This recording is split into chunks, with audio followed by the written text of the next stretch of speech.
Malam hari ini kita mau bicara soal setan. Jadi karena soal setan barangkali muka yang bicara sudah mirip dengan setan. Pertanyaan pertama karena ini berupa pertanyaannya, jadi bukan pernyataan. Tuhan menciptakan setan atau apakah Tuhan menciptakan setan? Maka nanti akan saya bahas beberapa hal yang terkait dengan ini. Tetapi sebelumnya saya mau tanya kepada saudara-saudari lebih dulu mengenai ini. Pertanyaan pertama, apakah Tuhan menciptakan ponsel? Handphone. Apakah Tuhan menciptakan ponsel alias handphone? Berarti ada barang yang bukan ciptaan Tuhan kalau begitu. Bagaimana menjawabnya? Tuhan menciptakan handphone atau tidak? Tetapi Tuhan menciptakan bahan-bahan yang untuk membuat handphone. Tidak mungkin sesuatu di dunia ini ada tanpa karena ciptaan Tuhan. Maka jawabannya bisa ya dan tidak. Ya, karena bahannya untuk handphone semua diciptakan Tuhan. Tidak, karena Tuhan tidak secara langsung menciptakan handphone. Pertanyaan kedua berkaitan dengan manusia. Hitler. Tuhan menciptakan Hitler atau tidak? Tetapi Hitler yang jahat itu apakah dibuat atau diciptakan oleh Tuhan? Kejahatannya tanggung jawab siapa? Tanggung jawab Tuhan atau tanggung jawab Hitler? Berarti ciptaan Tuhan bisa berkembang menurut apa yang dia kehendaki sendiri. Maka ini pengertian pertama yang harus kita pahami kalau bicara mengenai ciptaan. Saudara-saudariku, kalau kita bicara mengenai ciptaan ada dua hal yang harus kita paham, bahwa ciptaan itu pertama bergantung kepada Sang Pencipta sekaligus otonom. Otonom itu independen. Maksudnya adalah manusia, kita ini contohnya, kita ini bergantung sama Tuhan. Umurnya kita, nyawanya kita, rohnya kita, Tuhan mengendaki cabut, cuk, saya baru ngomong modar ya modar saya ini. Itu maksudnya bergantung. Semua ciptaan di dunia ini bergantung sama Tuhan. Tetapi apapun yang saya lakukan, kehendak apapun yang saya inginkan, perbuatan apapun yang saya lakukan, itu bukan karena Tuhan menyuruh seakan-akan Tuhan dalang saya wayang, tetapi karena saya otonom. Apapun yang saya mau akan saya lakukan. Saya pengen nampar yang nyuting ini, saya tampar juga bisa. Mau saya tampar? Tidak mau, maka saya tidak nampar. Jadi apapun yang saya lakukan itu otonom. Maka kalau kita bicara mengenai ciptaan, dua hal ini perlu ingat. Ciptaan Tuhan sekaligus bergantung, sekaligus otonom. Sekaligus otonom, sekaligus bergantung. Rohnya, nyawanya, hidupnya dari Tuhan, tetapi perilakunya, tindakannya, kita bebas melakukan apapun. Bahkan di luar apa yang diperintahkan oleh Tuhan, atau bahkan melanggar apa yang Tuhan perintahkan. Dalam Alkitab sudah ada ceritanya. Mari kita baca bersama-sama di sini. Yuk kita baca sama-sama. Maka Allah menciptakan manusia itu menurut gambarnya, menurut gambar Allah diciptakannya dia. Laki-laki dan perempuan diciptakannya mereka. Allah memberkati mereka, lalu Allah berfirman kepada mereka, beranak cuculah dan bertambah banyak, penuhilah bumi dan taklukkanlah itu, berkuasalah atas ikan-ikan di laut dan burung-burung di udara dan atas segala binatang yang merayap di bumi. Manusia bebas melakukan apapun meskipun rohnya berasal dari Tuhan. Ayo ayat 7 kita baca sama-sama bagian paling bawah, ayat 7 bagian itu kita baca bersama-sama. Ketika itulah Tuhan Allah membentuk manusia itu dari debu tanah dan nafas hidup ke dalam, demikianlah manusia itu menjadi makhluk yang hidup. Jadi hidupnya dari Tuhan, tetapi perbuatannya bebas memilih. Bagian yang berikutnya lebih menjelaskan lagi ketika Tuhan memberi perintah ini. Jadi tergantung karena hidupnya dari Tuhan, tapi tindakannya bebas apapun itu. Nah ayat-ayat ini akan menjelaskan sekali lagi. Mari kita baca sama-sama mulai dari ayat 16 deh supaya lebih ringkas. Sama-sama. Lalu Tuhan Allah memberi perintah ini kepada manusia, semua pohon dalam taman ini boleh kau makan buahnya dengan bebas, tetapi yang baik dan yang jahat itu janganlah kau makan buahnya, sebab pastilah diberi perintah semua boleh dimakan, tetapi yang tengah itu jangan kau makan. Kenyataannya cerita selanjutnya kita tahu, dimakan apa enggak? Dimakan, berarti bebas. Itu yang dimaksud bergantung sekaligus otonom. Maka nanti kalau bicara mengenai setan itu bagaimana pengertian ini jangan ditinggalkan. Semua ciptaan, bentuknya apapun, manusia, makhluk yang lain, tumbuhan, binatang dan sebagainya, selalu bergantung hidupnya dari Tuhan, tetapi perilakunya, tindakannya bebas. Apapun diperbuat bisa. Bahkan yang paling jahat juga bisa kita lakukan. Maka Ulangan juga memberi keterangan. Saya hanya mau memberi keterangan sekali lagi mengenai ini ilmu pertama, jangan lupa kalau nanti ini lupa sulit memahami bagian berikutnya. Ciptaan itu bergantung kepada Sang Pencipta sekaligus otonom, punya jalan sendiri meskipun Sang Pencipta mengaturnya.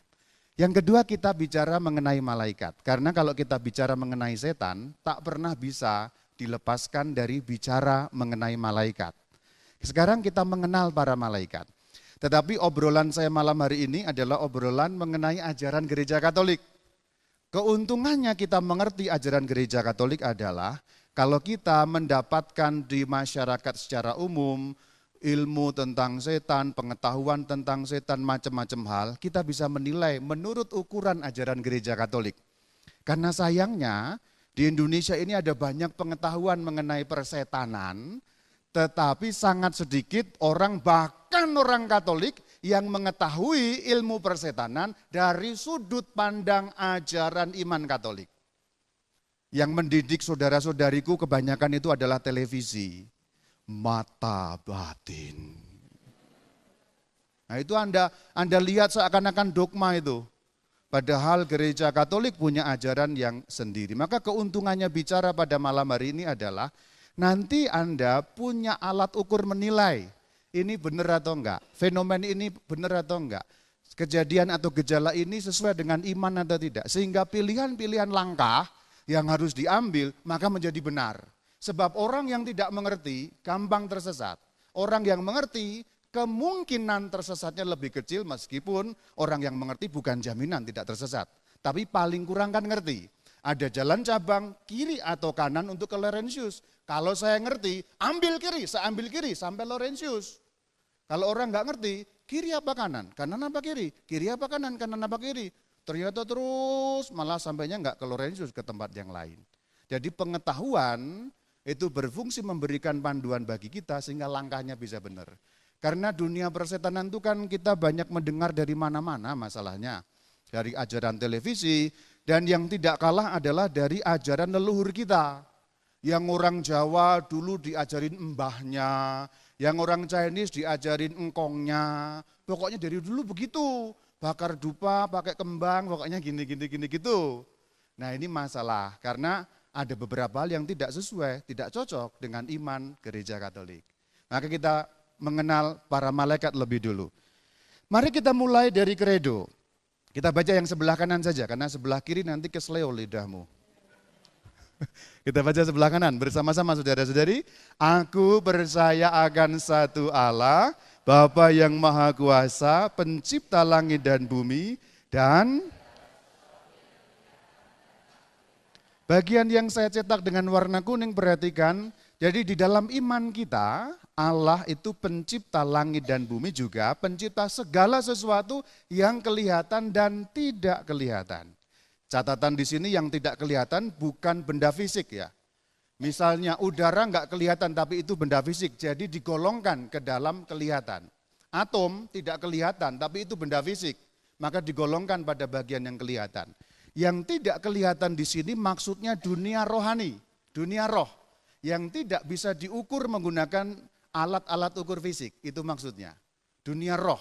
Jadi yang kelihatan dan tidak kelihatan itu maksudnya dunia jasmani dan dunia rohani. Udara ini enggak kelihatan, tapi itu bisa diukur dengan alat-alat ukur fisika dan macam-macam. Maka digolongkan ke dalam yang kelihatan. Bahasa lain dari tidak kelihatan itu gaib. Bahasa kita itu biasanya itu menyebutnya gaib. Jadi dunia roh.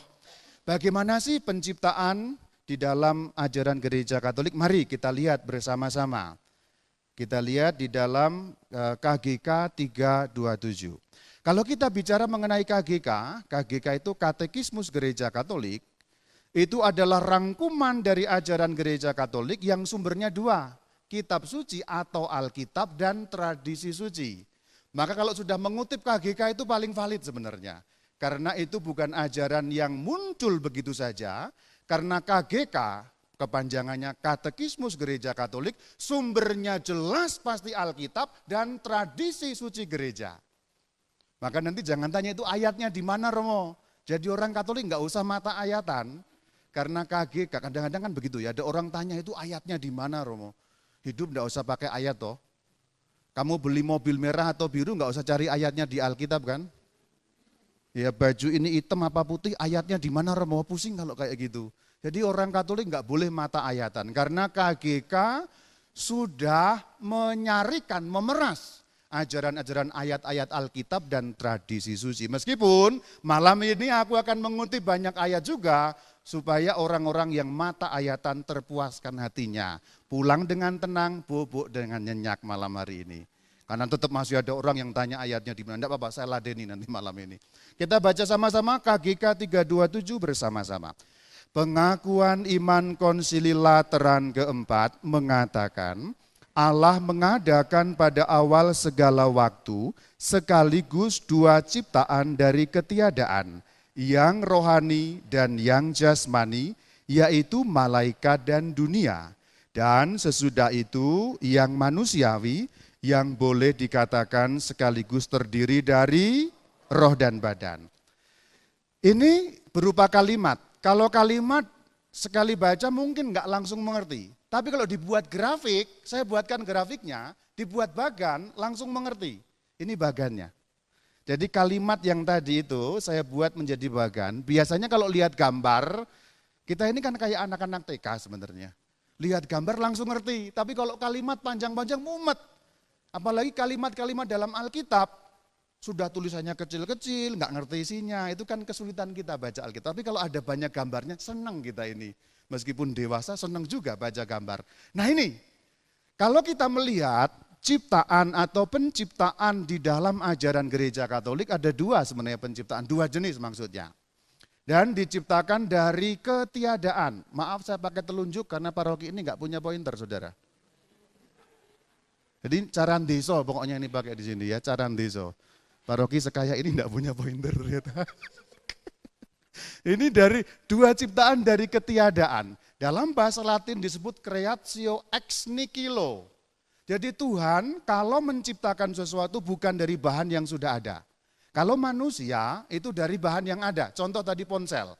Ponsel itu bukan simsalabim lalu ada. Ibu-ibu itu kalau bikin sayur asem, pasti dari barang-barang yang sudah ada. Bukan bulgi, balgi, bulisa, asem, enggak ada. Tapi bahan-bahannya dibeli, diracik, dibumbui, dimasukkan, baru jadi. Itu bukan dari sesuatu yang tidak ada, tapi ada. Tapi Allah Tuhan kita, kalau menciptakan sesuatu dari yang tidak ada, begitu saja ada. Itu yang disebut dari ketiadaan. Jadi Allah menciptakan dari ketiadaan, bahasa Latinnya creatio ex nihilo. Creatio penciptaan ex dari nihilo, nihil itu tidak ada. Orang kadang membacanya nihil, yang benar dibacanya nikil. Kalau dulu sekolah kan ada ya, si ini izin, alpa, sakit, nihil. Nihil nggak pernah masuk gitu ya, kalau zaman sekolah dulu. Nah, nikil itu tidak ada. Dua macam berarti kan yang rohani dan jasmani. Yang rohani dalam bahasa yang gampang hanya satu spesies, gampangnya ini pakai bahasa gampang. Tidak persis begitu tetapi untuk menggambarkan. Yang rohani hanya satu spesies, semuanya sama yaitu malaikat. Meskipun malaikat yang satu berbeda dengan malaikat yang lain dan jumlahnya banyak sekali malaikat itu. Jadi ciptaan rohani namanya malaikat, ciptaan jasmani dunia. Dunia terdiri dari benda-benda mati, batu, kayu, gunung, air, danau, apa itu semua benda-benda mati, tumbuhan dan binatang. Jadi dengan kata dunia di bagian bawah itu diringkas. Isinya adalah benda-benda mati, tumbuhan dan binatang. Ini satu golongan pakai tangan, di sini satu golongan dunia. Nah itu digolongkan menjadi dunia. Dunia itu hanya jasmani saja, sedangkan malaikat hanya rohani saja. Tetapi manusia berbeda. Manusia ada bagian yang sama dengan dunia karena kita memiliki jasmani. Semua bisa lihat saya? Bisa? Enggak bisa lihat? Oh enggak bisa lihat ya Bu ya. Terlalu hitam sehingga tidak bisa dilihat ya Bu ya. Semi enggak bisa dilihat loh ternyata. Semua bisa lihat saya karena saya ada barang, saya ada benda jasmaninya, saya ini jasmani. Tetapi pikiran saya nggak ada yang bisa lihat, roh saya nggak ada yang bisa lihat. Suara saya terdengar, tapi pikiran saya nggak. Sebelum pikiran saya berubah menjadi suara, tidak ada yang bisa baca pikiran saya. Begitu berubah menjadi suara, pikiran saya terbaca. Nah itu, manusia penggabungan rohani dan jasmani. Roh saya nggak kelihatan, jiwa saya nggak bisa kelihatan. Jadi ciptaan itu dua jenis, lalu ada makhluk amfibi, tanda petik. Sekaligus rohani, sekaligus jasmani. Manusia sekaligus jasmani, maka hidupnya di dunia ini. Tetapi karena sekaligus rohani, maka ini bukan rumah yang abadi bagi kita. Jangan lupa saudaraku, ini rumah kita tapi bukan rumah abadi bagi kita. Kita di sini ngekos sementara karena yang rohani kita masih akan punya rumah yang abadi, namanya kerajaan surga. Makanya kita di makhluk dua. Kalau yang lain-lain dunia itu tidak abadi. Tetapi manusia ada bagian yang abadi yaitu rohnya. Malaikat abadi. Ini ilmu mengenai malaikat. Sekarang ada pointer setelah disindir saudaraku. Haleluya saudara. Rupanya bisa ada pointer. Bagian ini sudah selesai, lalu kita baca berikutnya mengenai KGK 328. Mari kita baca sama-sama bahwa ada makhluk rohani tanpa badan yang oleh kitab suci biasanya dinamakan malaikat adalah satu kebenaran iman. Kesaksian kitab suci dan kesepakatan tradisi tentang itu bersifat sama jelas. Artinya apa? Iman gereja Katolik mengenai adanya malaikat jelas. Bersumber dari Alkitab dan bersumber dari tradisi suci. Kalau kita baca Alkitab, di banyak ayat-ayat suci itu muncul cerita mengenai malaikat. Dari perjanjian lama, terutama perjanjian baru, dan terutama lagi kalau kita baca kisah para rasul, ada banyak cerita mengenai malaikat di situ. Artinya apa? Malaikat ada, nyata, sungguh-sungguh ada, meskipun kita tidak bisa melihat karena malaikat makhluk rohani. Keterangan selanjutnya menjelaskan mengenai ini. Mari kita baca sama-sama KGK 329 sama-sama. Kalau engkau menanyakan kodratnya, maka ia adalah roh. Kalau engkau menanyakan jabatannya, maka jadi malaikat itu adalah roh, saudara-saudariku. Roh tidak berbentuk, tidak berbau, tidak ada warnanya, tidak ada wujudnya. Itulah roh. Seperti apa roh itu, Romo? Saya juga belum pernah melihat. Karena memang roh tidak dapat dilihat. Kesimpulan pertama dari obrolan kita panjang lebar di bagian terakhir, malaikat itu roh, tidak ada badannya. Nah kalau ditanya, Romo malaikat punya tangan enggak? Enggak punya tangan, yang punya tangan adalah kita. Malaikat punya kepala enggak, Romo? Enggak punya kepala, karena yang punya kepala adalah manusia. Malaikat punya otak enggak, Romo? Enggak punya otak malaikat itu. Tetapi mereka punya pikiran yang lebih pandai daripada manusia. Tidak punya otak tapi punya pikiran, itulah malaikat. Kalau kita enggak punya otak, koplak. Manusia tidak mungkin punya pikiran tanpa otak, karena apa? Karena makhluk dua tadi itu, sekaligus jasmani, sekaligus rohani. Pikiran kita diwadahi oleh otak. Makanya kalau ada otak remuk, pecah, konslet, orangnya miring. Karena apa? Bukan pikirannya tidak ada, tetapi pikirannya tidak mampu diproses oleh benda jasmani bernama otak. Karena dua hal bekerja sama sangat intens kalau dalam dunia manusia. Malaikat punya mata enggak, Romo? Enggak punya. Buta, Romo? Tidak buta. Jadi mereka melihat tanpa mata. Mereka merasakan tanpa kulit. Mereka mendengar tanpa telinga, mereka berpikir tanpa otak. Kenapa bisa begitu, Romo? Karena mereka adalah roh murni, berbeda dengan kita. Kita ini, segala kemampuan manusia kita hanya mungkin dijalankan dengan yang namanya organ tubuh jasmani. Kalau enggak ada kaki, suster enggak ada kaki, namanya suster ngesot. Harus ada kaki untuk berjalan, dan sebagainya, dan sebagainya. Ini manusia berbeda dengan malaikat. Mari kita lihat bagaimana malaikat dijelaskan dalam Alkitab. Saya beri dua contoh saja. Pertama dari Injil Matius yang bagian kiri kita baca bersama-sama. Ingatlah jangan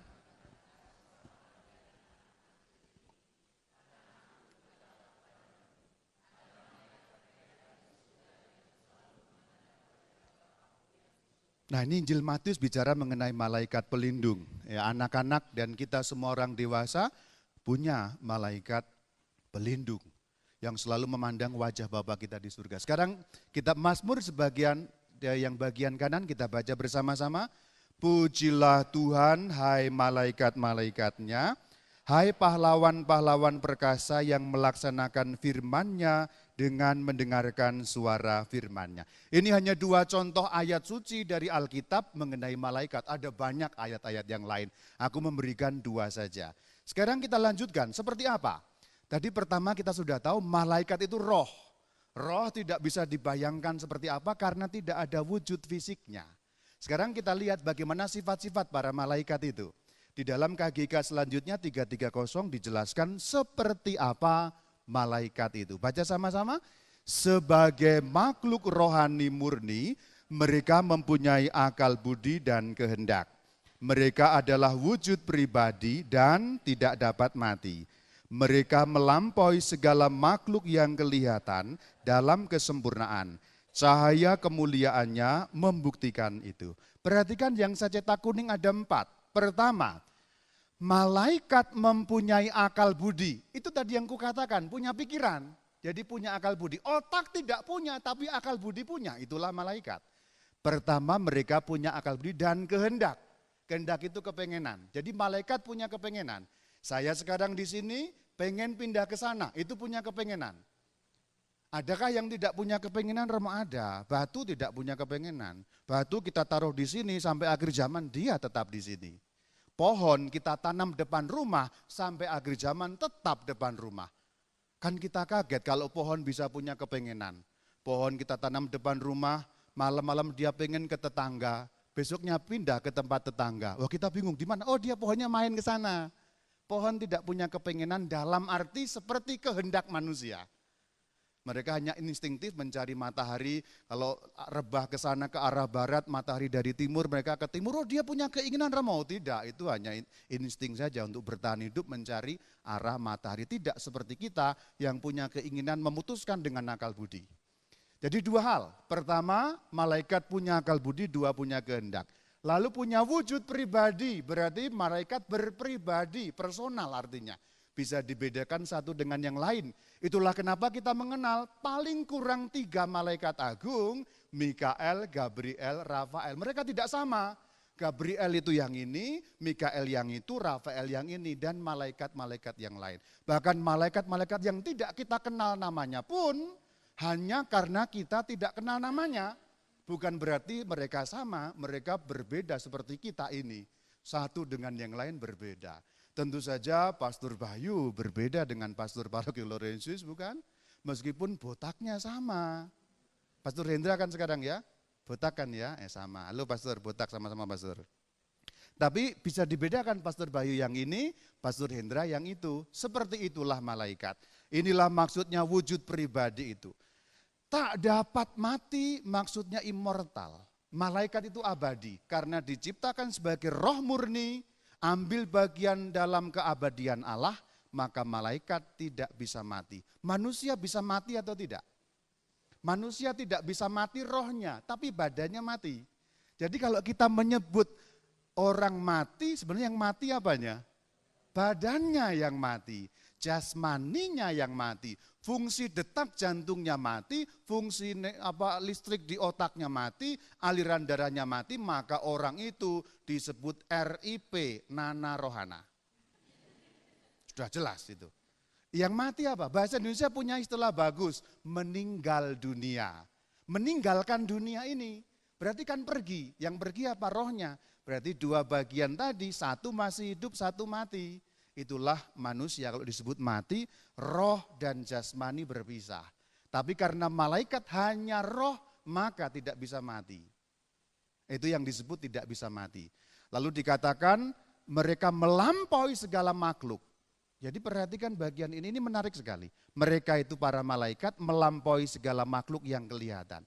Jadi malaikat ini punten, aku pakai bahasa gambaran. Pakai bahasa gambaran, punten para malaikat.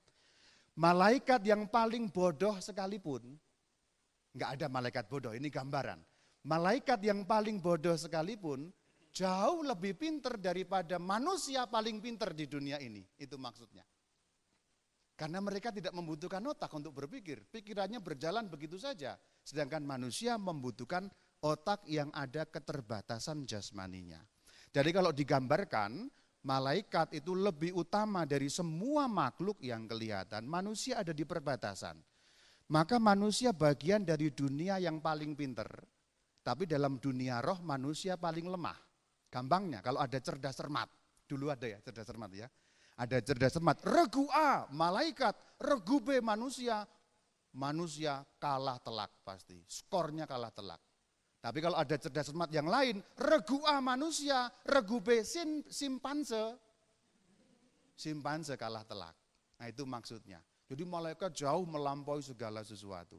Manusia di kalangan ciptaan dunia ini paling pandai. Itu jelas, nggak usah diragukan lagi. Manusia membangun jalan, bikin mobil, bikin ponsel, bikin apartemen. Sampai sekarang belum ada orangutan bikin apartemen. Nggak ada. Karena manusia punya akal budi yang paling canggih, itulah. Tetapi dibandingkan malaikat, punten maaf, tidak ada apa-apanya. Profesornya dunia ini manusia, itu cuma anak TK dalam dunia malaikat. Ini gampangnya, ini bahasa gambaran yang mau saya ungkapkan dengan kata-kata melampaui segala makhluk yang kelihatan. Kalau kita punya sedikit nalar ilmu pengetahuan dan teknologi barangkali bisa sedikit menjelaskan. Manusia terbatas justru karena otaknya harus bekerja menurut ukuran jasmani. Sedangkan malaikat tidak perlu. Tidak perlu ada neuron yang aliran listrik, proton, elektron di dalam otak, tidak perlu. Begitu saja pikiran malaikat bekerja. Ini sekarang kita lanjutkan mengenai Lukas yang menjelaskan bahwa malaikat tidak bisa mati. Sama-sama kita baca. Sebab mereka sama seperti dan mereka karena mereka telah bagian ini perhatikan mereka sama seperti malaikat-malaikat. Yang sama apanya? Tidak dapat mati. Jadi malaikat tidak dapat mati, nanti di dalam alam kebangkitan badan kita juga tidak dapat mati. Sama seperti malaikat-malaikat. Bagian berikutnya aku mau menjelaskan, malaikat itu ada sejak kapan sih Romo? Kalau manusia kan jelas, begitu kita membuka kitab Kejadian, kita tahu ada penciptaan manusia. Tetapi dalam Alkitab kita tidak satu pun mengenai cerita penciptaan malaikat. Tetapi ada secercah-cercah petunjuk. Nanti kita lihat. Nah, yang pertama kita lihat adalah bagaimana Gereja Katolik mengajarkan dari KGK. Mari kita baca KGK 332, sejak kapan malaikat itu ada. Sama-sama kita baca. Mereka ada sejak dan mereka mengabarkan keselamatan dari jauh dan dari dekat dan melayani rencana ilahi untuk bagian yang saya beri cetak kuning. Mereka, maksudnya para malaikat, ada sejak penciptaan dunia.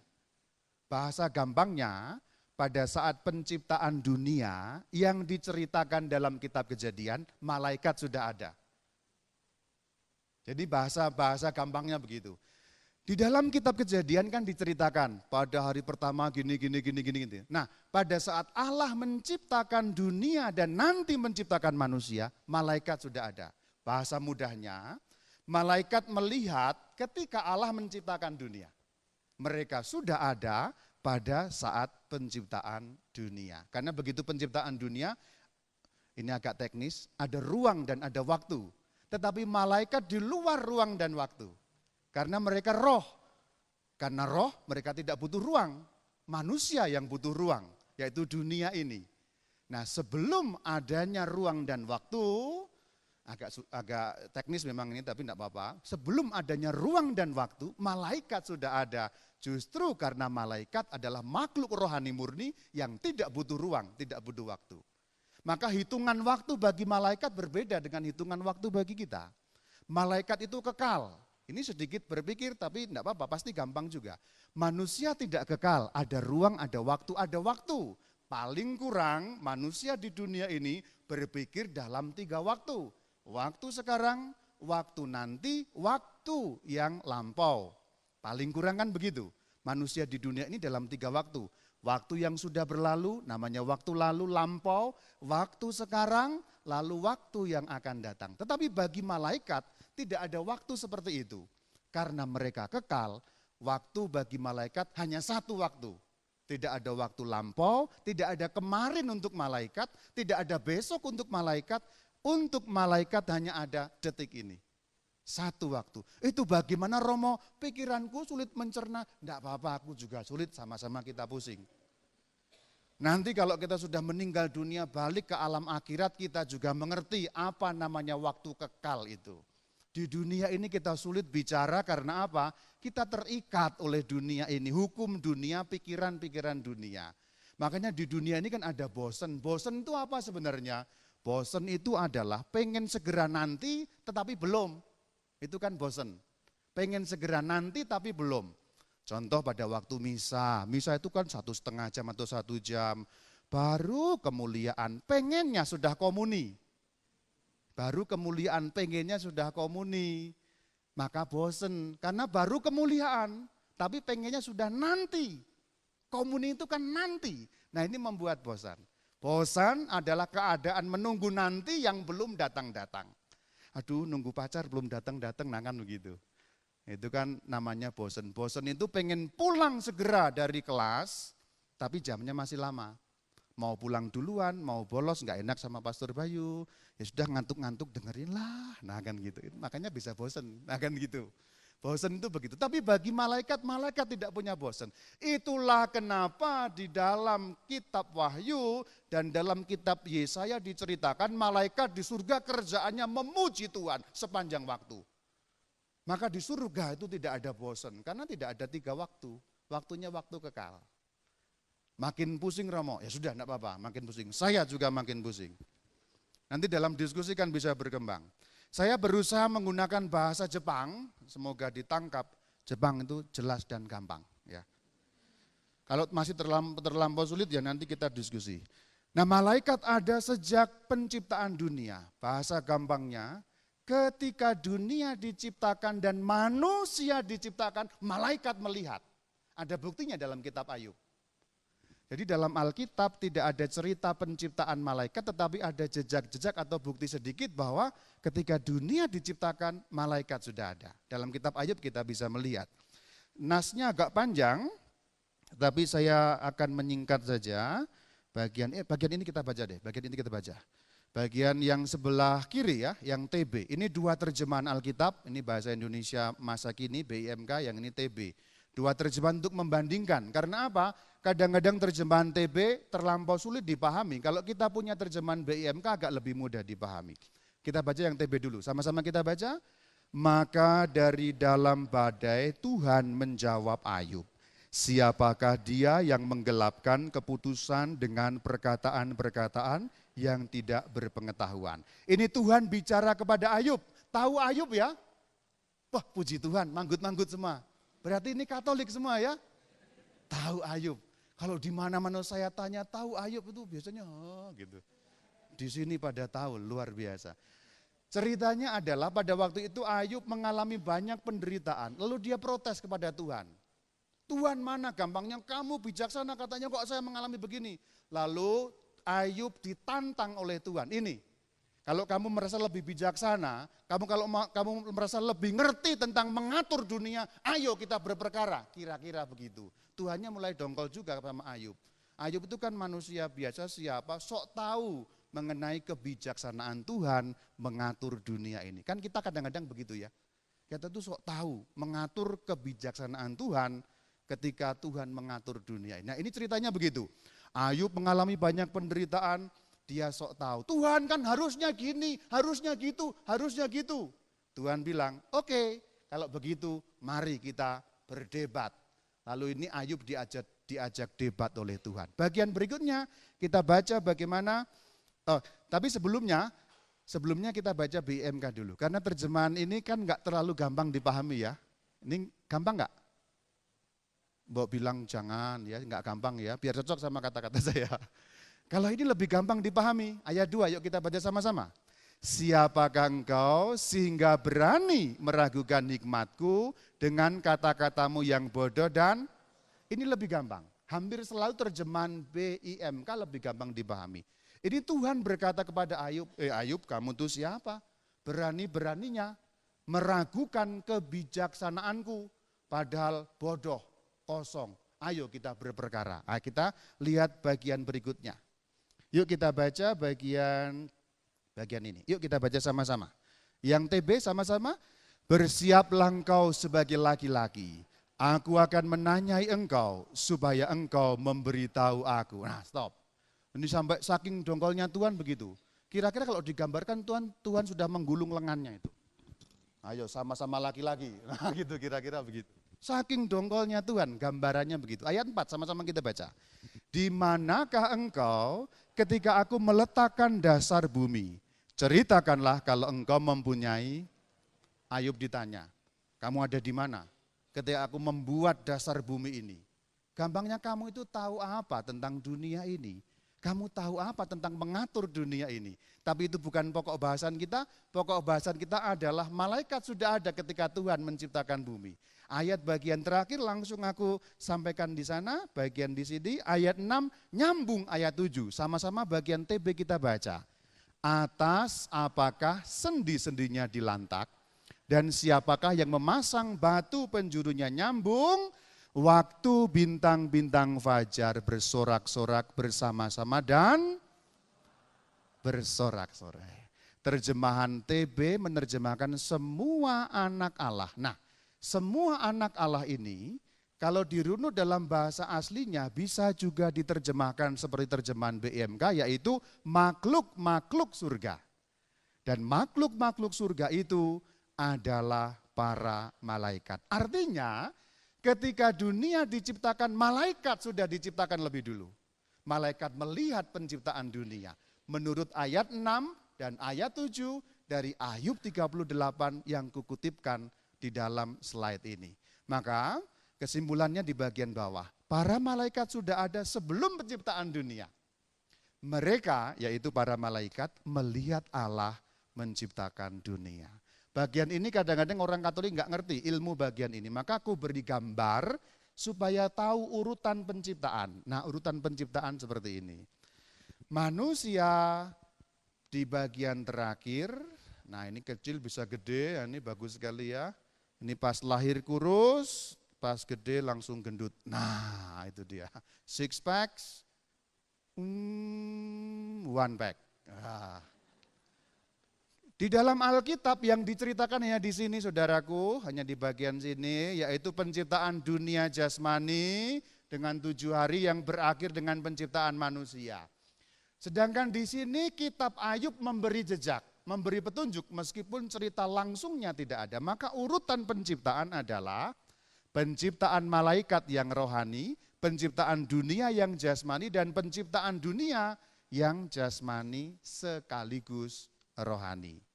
Jadi kalau dibuat gambar ini kan gampang. Sudah difoto saja gambarnya, yang lain tidak usah difoto. Yang lain tidak penting, yang penting hanya ini. Jadi difoto cepat. Nah, yang lain tidak usah difoto. Pokoknya orang tahu mengenai ini. Saya beri kesempatan berfoto. Kalau begitu saya di sini biar saya juga difoto. Kesimpulan mengenai malaikat, ya ayo kita baca sama-sama. Jadi inilah malaikat. Kalau kita mau tahu malaikat seperti apa, seperti ini. Ini ringkasan.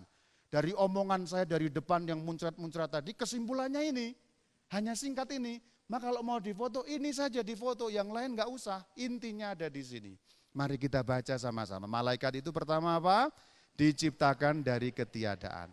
Maka di sini ilmunya kita tahu. Kalau ada isu-isu di luar sana, malaikat dari ini, dari itu, enggak. Malaikat diciptakan dari apa enggak. Tidak ada bahan untuk menciptakan malaikat. Karena kadang-kadang kita juga mendengar ilmu dari sana sini, dari masyarakat kita, malaikat diciptakan dari ini, dari itu, dari ini, dari itu. Enggak, tidak ada. Tidak ada bahan apapun untuk menciptakan malaikat. Kalau ada bahan berarti malaikat materi dong, berarti malaikat jasmani dong. Malaikat bukan jasmani, maka tidak butuh bahan apapun. Itulah disebut diciptakan dari ketiadaan. Maka kalau ada isu malaikat diciptakan dari api, salah. Malaikat diciptakan dari air, salah. Malaikat diciptakan dari udara, salah. Malaikat diciptakan dari kuah bakso, lebih salah lagi. Malaikat diciptakan bukan dari apa-apa, karena diciptakan dari ketiadaan. Tuhan tidak memerlukan bahan ketika menciptakan malaikat. Bagian kedua sama-sama kita baca, makhluk rohani murni, roh saja tanpa badan. Sudah jelas dengan sendirinya.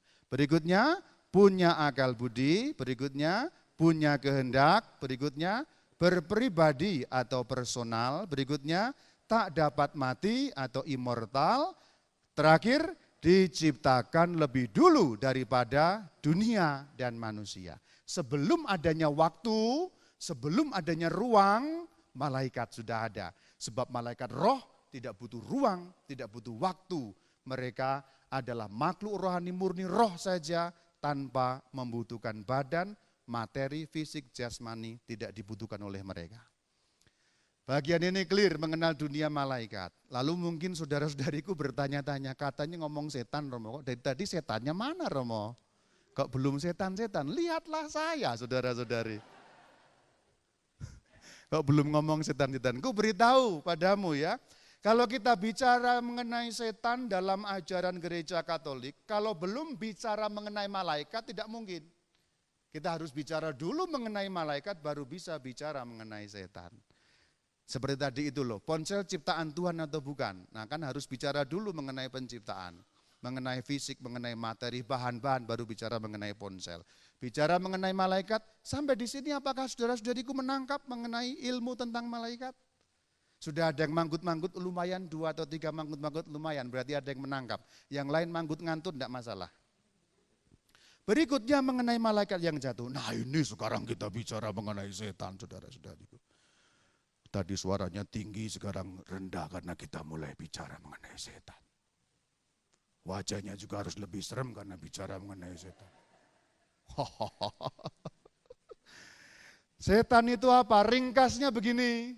Ini judul ini menjelaskan, malaikat yang jatuh, itulah setan. Jatuh dari pohon atau jatuh dari mana Romo? Nanti kita lihat. Mari kita perlahan-lahan melihat seperti apa keterangan KGK yaitu 391 menurut ajaran gereja Katolik mengenai setan. Baca sama-sama saudara-saudariku. Di balik keputusan nenek moyang kita untuk membangkang, terdengar satu suara penggoda yang bertentangan dengan Allah, yang memasukkan mereka ke dalam maut karena iri hati. Kitab suci dan tradisi melihat dalam wujud ini seorang malaikat yang jatuh yang setan atau iblis. Jadi sebenarnya setan atau iblis adalah malaikat yang jatuh. Sesimpel itu. Maka kalau kita runut dari penciptaan, malaikat diciptakan oleh Allah. Berarti setan diciptakan oleh Allah, tetapi ada keterangannya. Setan diciptakan oleh Allah pada waktu wujudnya sebagai malaikat. Tetapi keputusan berbuat salah, keputusan jatuh bukan tanggung jawab Tuhan. Seperti yang kukatakan di awal, manusia bergantung karena diciptakan, tetapi perbuatannya tanggung jawab kita sendiri sebab dianugerahi yang namanya kehendak bebas. Tadi kita sudah lihat malaikat punya kehendak. Jadi malaikat bisa memilih ke kiri, memilih ke kanan, memilih Tuhan, memilih yang jahat, melawan Tuhan dan memilih yang lain. Itu maksudnya. Malaikat yang jatuh ini istilah maksudnya jatuh dalam dosa. Jatuh dalam pembangkangan kepada Allah. Makin jelas dengan beberapa ayat-ayat yang akan kutunjukkan. Nah, kira-kira begitu. Intinya di sini gambarnya begini. Jadi setan sama dengan malaikat jatuh, sesimpel itu. Jatuh dalam apa? Jatuh dalam dosa. Makanya mukanya yang seperti ini, wah, senyum, kedap-kedip, cute, unyu-unyu. Serem jadi seperti ini. Ini seperti Pastor Hendra, ini Pastor Bayu kayak gini. Ya sudah, yang jelek-jelek aja toh, Pastor Hendra karena tuan rumah ya harus bagus. Kan tuan rumah, nanti kalau enggak saya diusir kan. Intinya di sini gambar ini, tapi beberapa keterangan akan membantu kita. Mari kita baca sama-sama di bagian ini yaitu kitab Wahyu. Wahyu 12 ayat 9. Mari kita baca sama-sama. Dan naga besar itu si ular tua yang disebut iblis atau Satan yang menyesatkan seluruh dunia dilemparkan ke bawah. Ia dilemparkan ke bumi bersama-sama dengan malaikat-malaikatnya. Jadi kata malaikat masih dipakai, tetapi ini maksudnya malaikat-malaikat setan. Sebab pada hakikatnya setan adalah malaikat. Jadi kekuasaan mereka, daya mereka, kemampuan mereka tidak berubah. Ketika malaikat berubah menjadi setan, segala kemampuannya tetap ada, tidak hilang. Contohnya begini, manusia baik punya kemampuan segala macam. Seorang ahli atom misalnya, ahli nuklir misalnya, dia baik, mengembangkan nuklir dan sebagainya. Tetapi ketika dia berubah menjadi jahat, membuat bom nuklir, membuat bom atom, kemampuannya tidak hilang.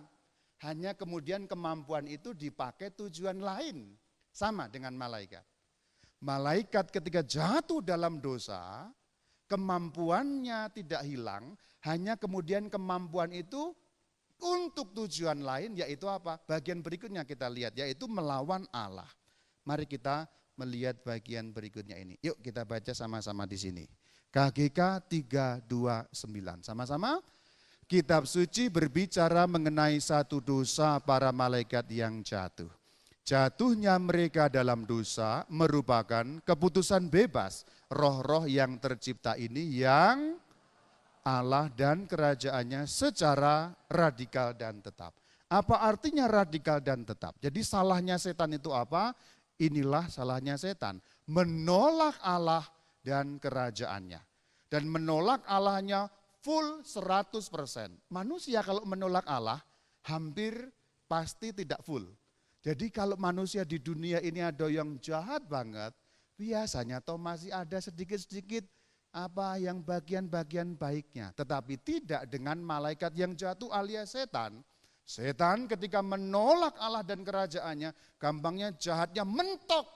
Tidak ada tersisa sedikit ruang pun untuk Allah dan kerajaannya. Kalau manusia jahat itu kan masih ada sebenarnya. Dalam lubuk hatinya sana masih ada paling kurang hati nurani mengingatkan. Ada bagian sedikit yang bagian baik. Penjahat yang paling jahat, dia sama anaknya masih ada sayang. Nah gitu loh. Gampangnya bahasanya begitu untuk menggambarkan. Tetapi setan full 100, 1000, 1.000.000% menolak Allah dan kerajaannya sehingga tidak tersisa sekecil apapun ruang dalam jiwanya untuk Allah dan kerajaannya. Radikal dan tetap. Radikal dari kata radix artinya akar, maksudnya sampai ke akar-akar yang terdalam yang sudah aku jelaskan tadi. Tetap maksudnya tidak dapat ditarik kembali. Kenapa Romo? Karena setan satu waktu, setan abadi. Satu keputusan ya sudah berlaku abadi. Tetapi kita kan tidak abadi di dunia ini. Itulah kenapa di dunia ini kita bisa bertobat. Sekarang salah, besok saleh. Kan begitu. Kan begitu kita. Sekarang salah, besok saleh. Besok saleh, salah maning. Kalau bahasa orang Indramayu. Besok berhasil melawan godaan jahat, besok gagal maning. Berhasil, gagal maning. Berhasil, gagal maning. Terus seperti itu. Maka manusia ada yang disebut manusia tomat. Bukan somat, tomat ya. Tobat kumat. Tobat kumat, tomat. Sekarang tobat, besok kumat. Habis kumat, sengsara. Tobat lagi. Habis tobat, kumat lagi. Itulah manusia tomat. Setan tidak bisa, karena waktu mereka abadi, sekali putus selesai. Kita kok bisa bertobat, karena masih ada kemarin, masih ada sekarang, harapan ke depan. Begitu kita meninggal dunia tidak bisa bertobat, karena kita menjadi seperti malaikat, waktunya abadi. Itulah kenapa pertobatan hanya mungkin di atas bumi ini. Begitu Anda terlentang di nana rohana memegang rosario dan kitab suci itu, selesai waktumu untuk waktu pertobatan. Kan di nana rohana itu banyak. Nah itu udah nggak bisa, karena apa? Begitu orang mati meninggal dunia, dia masuk waktu kekal. Maka tidak ada nanti. Sekarang yang lalu tidak ada. Hanya kita di dunia ini yang kenal lalu, sekarang, nanti. Jadi pertobatan hanya mungkin di dunia ini. Maka yang banyak dosa, bertobatlah. Kerajaan Allah sudah dekat. Wah gitu, gayanya kayak pastor ya. Gayanya itu kayak pastor ya. Nah itu kenapa setan, kalau ditanya kok setan nggak bisa bertobat, memang nggak bisa. Itulah kenapa setan tidak bisa diampuni. Maka bagian berikutnya kita bicara mengenai ini. Setan tidak bisa diampuni. Mari kita baca sama-sama dalam KGK 393. Ketika nalarnya nyambung, ini gampang dipahami. Sama-sama. Karena sifat tetap keputusan mereka yang tidak dapat ditarik kembali, dan bukan karena kekurangan belas kasihan ilahi yang tidak terbatas, maka dosa para malaikat itu tidak dapat diampuni. Ini penting, mari baca sama-sama. Bagi mereka tidak ada penyesalan sesudah jatuh, sama bagi manusia sesudah kematian. Justru karena waktunya menjadi waktu kekal. Itu tadi keteranganku yang sudah panjang lebar, semoga memperjelas atau memperunyam ya enggak apa-apa ya, pokoknya sudah saya jelaskan. Nanti dalam tanya jawab bisa kita menggali makin dalam lagi. Nah, bagian ini kita lihat kenapa kok setan, malaikat bisa jatuh, sebenarnya ada di sini penjelasannya. Godaan yang disampaikan kepada manusia, saudara-saudariku, di dalam kitab Kejadian kan manusia digoda oleh setan dalam bentuk ular di dalam cerita itu. Tapi itu adalah setan atau iblis yang menggoda. Sebenarnya dosa mereka digemakan kembali. Digemakan itu disuarakan kembali dalam godaan yang terdapat dalam kitab Kejadian ini. Yuk kita baca sama-sama. Tetapi ular itu berkata kepada perempuan itu, sekali-kali kamu tidak akan mati. Tetapi Allah mengetahui bahwa pada waktu kamu memakannya, matamu akan terbuka dan kamu akan menjadi seperti Allah. Bagian kuning itulah harus digarisbawahi, dicetak tebal. Kamu akan menjadi seperti Allah. Dosa malaikat yang jatuh, yang kemudian berubah menjadi setan, adalah ingin menjadi Allah, ingin menjadi seperti Allah. Tidak mau berada di tempat kedua, tidak mau berada di tempat yang posisi menyembah, tapi pengen dalam posisi yang disembah, setara bahkan mengungguli Tuhan Allah. Jadi bagian inilah. Konkretnya apa Romo? Kan kalau konkretnya itu begini, kalau kejahatan mencuri itu kan jelas konkret. Kalau kejahatan membunuh jelas konkret, menampar orang konkret kelihatan. Konkretnya kita nggak tahu, karena setan makhluk roh. Kita sulit membayangkan bagaimana dosa itu dilaksanakan secara rohani. Karena kita terbatas omongan kita ini dengan badan, dengan fisik. Kalau nyolong itu kan kelihatan ini kejahatannya. Kejahatan setan yang konkret itu apa Romo? Nanti kalau kita sudah sama-sama menghadap Bapa, kita pasti tahu seperti apa. Sekarang saya pun tidak tahu. Kalau ditanya konkretnya apa Romo? Konkretnya itu, kenyataannya itu apa Romo? Sulit dijelaskan. Karena pola pikir kita di dunia ini terikat dengan materi atau jasmani, sehingga pikiran kita tidak sanggup menjangkau sesuatu yang hanya roh saja. Tetapi inti dari semuanya itu adalah setan mau menjadi Allah. Setan mau mengungguli posisi sang pencipta. Itu kira-kira seperti itu. Bagian ini kita baca sama-sama, ada beberapa keterangan. Ini bagian yang katakanlah penutup dari omongan saya, mulai dari bagian pertama, ada 3 bagian dalam KGK 395. Ada bagian yang misteri juga, tapi nanti kita bisa menggali dalam tanya jawab. Kita baca sama-sama dari kata tetapi, sama-sama. Tetapi kekuasaan setan bukan tanpa batas. Ia hanya ciptaan belaka, walaupun kuat ia adalah roh murni, namun ia tetap saja makhluk. Ia tidak dapat menghindarkan pembangunan kerajaan Allah. Setan ada di dunia karena kebenciannya terhadap Allah, dan ia bekerja melawan kerajaannya yang berlandaskan Yesus Kristus. Agak sulit dipahami, enggak apa-apa, pelan-pelan. Bagian ini kuncinya. Kekuasaan setan itu besar sekali. Karena apa? Karena mereka aslinya malaikat. Bayangkan tadi kata-kataku, malaikat yang paling bodoh saja jauh lebih pintar daripada manusia paling pintar. berarti kekuasaannya dahsyat sekali. Penipuannya dahsyat sekali. Ngomong-ngomong, hanya orang pinter yang sanggup menipu loh. Kalau orang bloon tuh sulit menipu, ketahuan saja. Sulit menipu. Penipu itu harus pinter. Maka kalau pengen terhindar dari penipu, kamu juga harus pinter. Coba, bapak-bapak yang pinter itu kan, suka nipu istrinya. Maka carilah laki-laki yang bloon. Sulit menipu. Nah, ini bercanda saja. Tapi itu betul bahwa untuk melaksanakan kejahatan itu perlu kecanggihan loh. Kejahatan perlu kecanggihan. Itulah kenapa malaikat yang jatuh kecanggihannya luar biasa. Maka ketika mereka menjadi setan karena kemudian berontak kepada Allah, kemampuan itu tetap digunakan. Hanya kalau malaikat kemampuan digunakan satu untuk menyembah Allah, dua membantu manusia.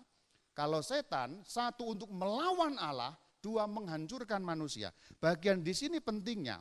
Jadi karena kebenciannya terhadap Allah, setan ada di dunia. Kenapa kok setan kurang kerjaan, Pastor? Begini penjelasannya. Setan tahu Allah maha kuasa, setan tahu Allah begitu dahsyat kuasanya tak mungkin dilawan. Setan sudah tahu bahwa Allah tidak mungkin dikalahkan. Tetapi setan bisa menyakiti hati Allah. Karena Allah itu pencipta, maka dia mengasihi penciptaannya, kita ini. Kita ini ciptaan Allah, maka sangat dikasihi Allah. Maka kalau setan tidak punya akses untuk langsung menyerang Allah, dia menyerang ciptaannya yang lebih lemah untuk menyakiti hati Allah. Karena kalau Allah melihat ciptaannya rusak, hati Allah rusak. Gampangnya begini. Kalau saya terlalu sakti, terlalu kuat, saya punya taman bagus sekali. Mas yang nyuting ini benci sama saya. Benci kamu sama saya. Tapi ini cuma pura-pura ya, cuma pura-pura. Dia benci sama saya. Tetapi meskipun badannya gede begitu, tapi dia letoy. Saya kuat. Ini cuma pura-pura ya. Kalau dia mau bertarung langsung dengan saya, dia pasti enggak berani. Sekali pukul, cut, mental dia. Maka yang dia lakukan apa? Saya bikin taman bagus. Begitu saya pergi, taman saya dikencingi. Berak di situ. Dirusak, pokoknya dihancurkan ciptaanku taman yang bagus itu. Sehingga ketika aku pulang melihat tamanku, aku sedih karena tamanku rusak. Nah ini. Kenapa setan kurang kerjaan masuk dunia? Karena mau melawan Allah tidak berani, maka yang berani melawan cere-cere kita ini. Kita ini kan lemah sekali, digoda sedikit meleok, digoda sedikit hancur. Kita ini kan lemah sekali. Kalau kita lemah, kita hancur, Allah melihat kerusakan yang terjadi dalam alam ciptaannya. Seperti aku melihat ciptaanku rusak tadi itu, aku sedih, Allah pun sedih. Itu yang dimau oleh setan. Maka sebenarnya kalau kita berdosa, kita hancur dalam dosa, Allah sedih sekali dan setan tepuk tangan. Sebenarnya setan tuh enggak ada urusan dengan kita. Enggak ada urusan. Urusan setan adalah dengan Allah. Kita ini hanya dipakai untuk dirusak supaya kalau kita rusak, Allah sang pencipta sedih. Itu ceritanya. Jadi setan tuh enggak ada urusan dengan kita sebenarnya. Maksudnya urusan langsung dengan kita itu tidak ada. Allah itu yang dituju, tapi karena terlalu besar, terlalu kuat, setan tidak berani. Ya orang-orang seperti inilah yang digoda sehingga kacau. Orang-orang seperti ini juga yang digoda sehingga kacau. Sama, kita sama-sama korban penipuan dari setan. Itu ceritanya kenapa setan masuk ke dalam dunia. Bagian berikutnya, yuk kita baca sama-sama usahanya sama-sama. Usahanya membawa kerugian fisik bagi tiap manusia dan tiap masyarakat. Walaupun demikian, usahanya itu dibiarkan oleh penyelenggaraan ilahi yang mengatur sejarah manusia dan dunia dengan penuh kekuatan dan sekaligus dengan lemah lembut. Dibiarkan. Loh kok setan dibiarkan oleh Tuhan Romo? Jawabannya apa? Jawabannya ada di slide setelah ini. Jadi sebenarnya begitu berubah jadi setan, kemampuan tidak dicabut karena tetap ada. Bahkan di dunia ini setan beredar untuk menghancurkan manusia, menyedihkan hati Allah juga dibiarkan. Jawabannya apa? Jawabannya ada di slide berikutnya, meskipun mungkin tidak memuaskan. Bagian berikutnya inilah jawabannya, sama-sama kita baca. Bahwa Allah membiarkan usaha setan merupakan satu rahasia besar. Rahasia. Teolog-teolog, ahli ilmu agama, ahli ilmu tafsir, ahli ilmu filsafat berusaha menjawab kenapa ada kejahatan di dunia ini dan setan tetap beredar di dunia ini. Tidak mampu menjawab. Itu rahasia besar ilahi. Makanya gereja hanya mampu merumuskan seperti ini. Gereja tidak mengajar yang dia tidak tahu. Kalau gereja tidak tahu, bilang tidak tahu. Kalau gereja tahu, bilang tahu. Itulah kerennya gereja Katolik. Tidak sotoy gereja Katolik itu. Bagian-bagian yang dia tidak tahu, dia hanya bilang, kenapa ya Allah membiarkan setan itu ngider di dunia ini? Rahasia besar. Loh kenapa ini kita pengen tahu? Rahasia besar. Iya tapi apa pengen banget tahu? Rahasia besar. Gak tahu. Ya nanti kalau kita sudah al-wafat ketemu Tuhan tanya, Tuhan kenapa sih? Pasti kita akan mendapat penjelasannya nanti. Tapi sekarang rahasia besar. Gereja juga cukup puas dengan jawaban itu meskipun saya tahu ini tidak memuaskan apa-apa untuk pertanyaan kita. Karena memang kejahatan tidak pernah rasional. Begini, maksudnya begini. Kejahatan apapun, juga kejahatan setan, juga kejahatan manusia yang kita lakukan tidak pernah nalar. Kalau dinalar itu punten maaf, bodoh, goblok. Kejahatan selalu bodoh. Kalau dinalar tidak bisa. Sudah punya kedudukan yang baik, keluarga yang baik, keluarga yang sudah sejahtera, bagus, rukun, ya kok ya main mata dengan perempuan lain. Ini malah bukan dengan laki-laki juga, nah gitu loh. Ini kan tidak nalar sebenarnya. Orang sudah kaya, sudah banyak harta, korupsi, nalarnya di mana? Tidak nalar. Kejahatan tidak bisa dinalar, karena memang kejahatan irasional. Kejahatan tidak bisa dinalar karena tidak ada nalar untuk kejahatan. Semua jenis kejahatan, kalau kita rinci satu persatu semua jenis kejahatan pasti tidak masuk akal. Kok begitu ya? Kok begitu ya? Tidak masuk akal. Seperti juga setan melawan Allah, setan tahu akhir cerita dia pasti kalah. Sudah diramalkan, dinubuatkan dalam kitab Wahyu, setan pasti kalah. Dia tahu kalau ditanya Romo, setan tahu enggak nanti ujung terakhirnya dia kalah? Dia tahu. Setan tahu dia bakal kalah, tetapi dia ngotot melawan Allah. Kenapa? Tidak rasional. Dan semua kejahatan selalu tidak rasional. Apapun, boleh ngelihat.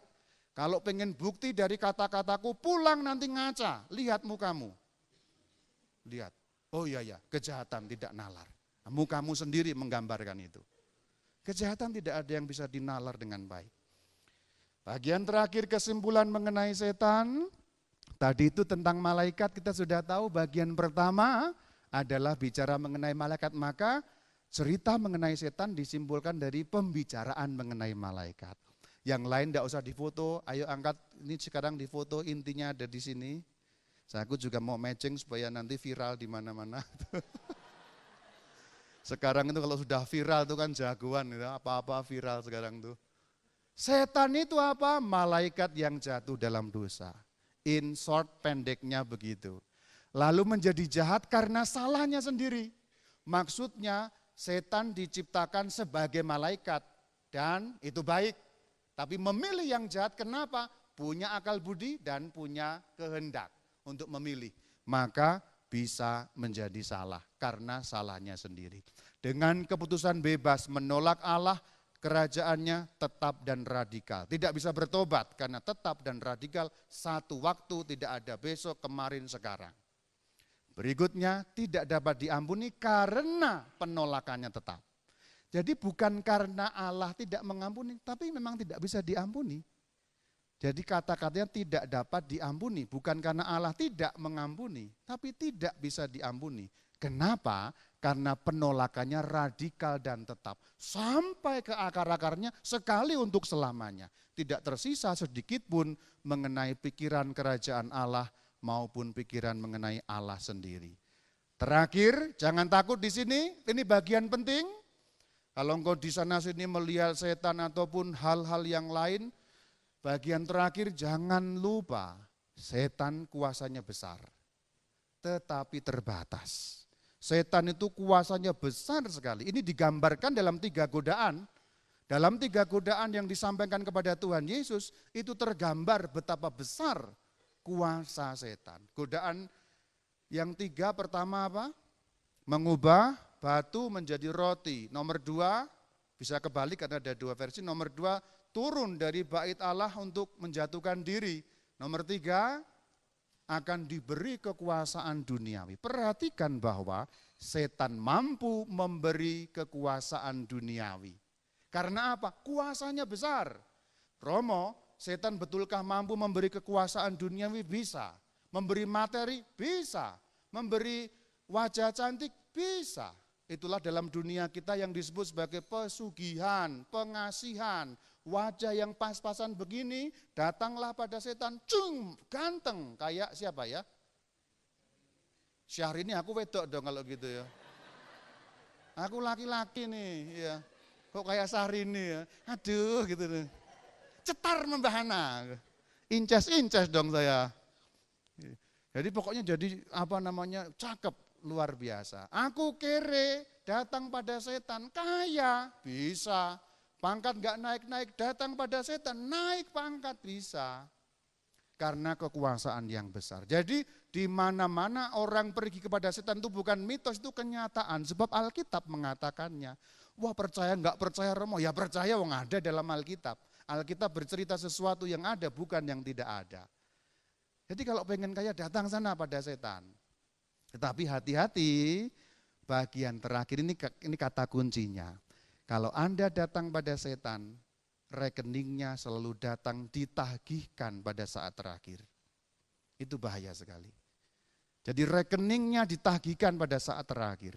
Anda mungkin akan menjadi kaya dengan pesugihan datang ke Gunung Kawi, gunung mana, gunung Sahari, gunung manapun. Dukun ini, dukunnya segala macam. Tetapi kayanya betul kaya, di saat-saat terakhir rekeningnya datang. Yaitu pada saat ajal menjemput, disitulah jiwamu akan menjadi santapan pesta pora untuk setan. Karena apa? Karena ikatan perjanjian dengan setan. Menjual jiwa, itulah yang disebut. Menjual jiwa kepada setan. Jadi tidak kepada Allah, tetapi jiwamu yang sebelumnya terikat pada Allah, sudah kamu jual kepada setan dengan imbalan apa saja. Yaitu imbalan dunia ini. Setan memang gampang sekali menyilaukan kita dengan macam-macam hal di dunia ini. Wis obrolan tentang setan, kira-kira seperti itu.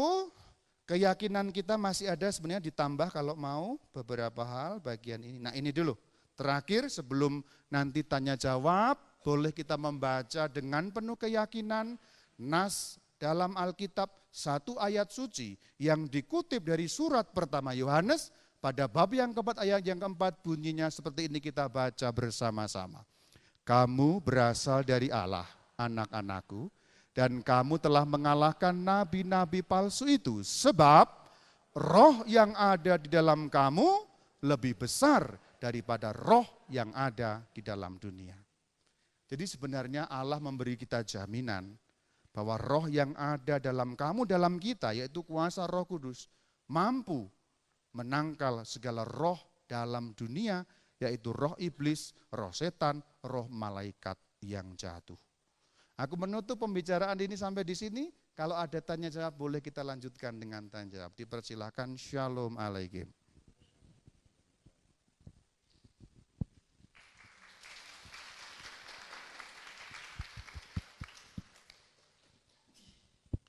Iya, terima kasih Romo Bayu untuk sesi yang sangat luar biasa. Akhirnya pertanyaan yang kita bawa dari rumah jelas, boleh untuk acungkan tangan. Kita langsung masuk ke sesi tanya jawab.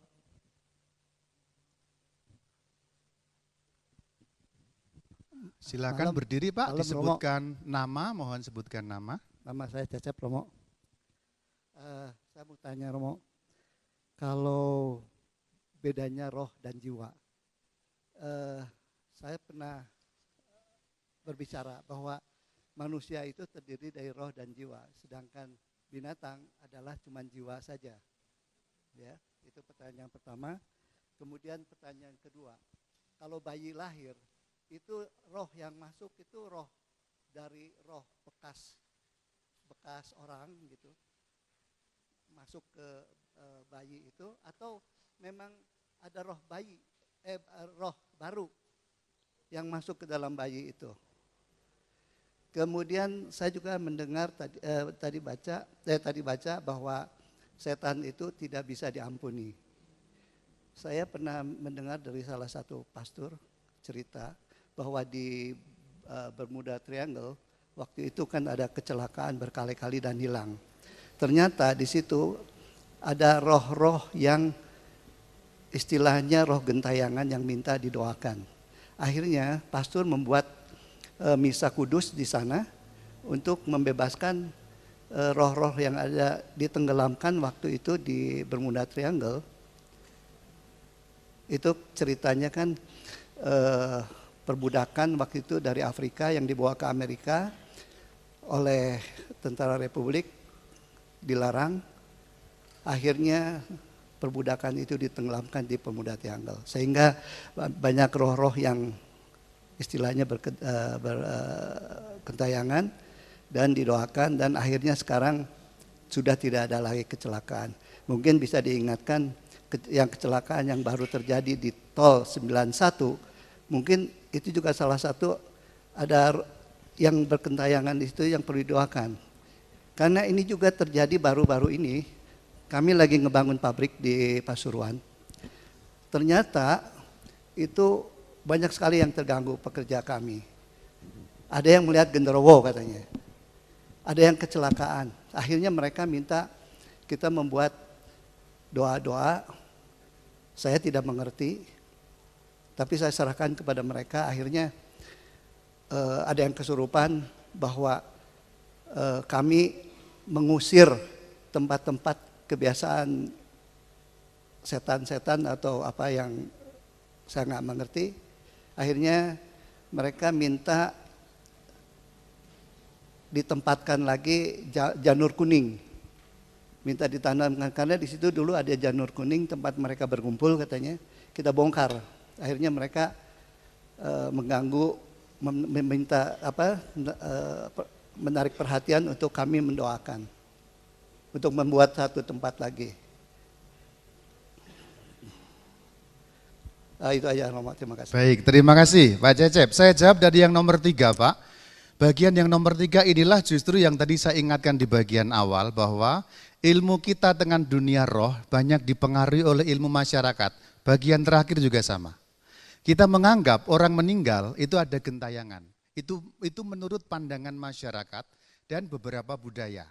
Budaya Jawa itu menganggap begitu. Belum 40 hari roh masih ada di sekitar situ. Kalau simbah mati, kalau belum 40 hari dia belum naik. Kalau baru 3 hari dia masih di ruang makan, minum kopi di sana. Nanti 5 hari dia di ruang tamu, masih ngerokok cerutu di sana. Kemudian 6 hari di depan dan sebagainya. Ini ilmu bukan ajaran Katolik, sebab ajaran Katolik sama sekali tidak seperti itu. Di dalam ajaran Katolik ini tema lain, bisa kita bahas kapan-kapan, tapi secara singkat, dalam ajaran Katolik tidak ada roh gentayangan, sebab manusia yang mati tidak mungkin lolos dari pengadilan Tuhan. Apa Tuhan kurang sakti sehingga ada roh yang lolos? Ini pikiran gampang. Saya bisa tunjukkan banyak ayat yang mendukung itu, tapi pikiran nalar gampangnya begitu. Maksud saya adalah justru itu tidak sesuai dengan iman Katolik, bahwa ada roh gentayangan. Di dalam iman Katolik tidak ada roh gentayangan. Begitu orang meninggal dunia diadili, jelas nasibnya. Berarti tidak ada lagi roh yang beredar di dunia ini. Nomor 1, nomor 2, nyatanya ada pastor, betul, nyatanya ada. Karena kenyataannya ada roh-roh yang bergentayangan.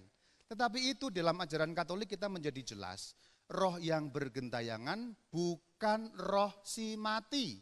Contoh, ada engkong meninggal, 3 hari kemudian dia di bawah pohon jambu, terlihat seakan-akan engkong ngopi di situ.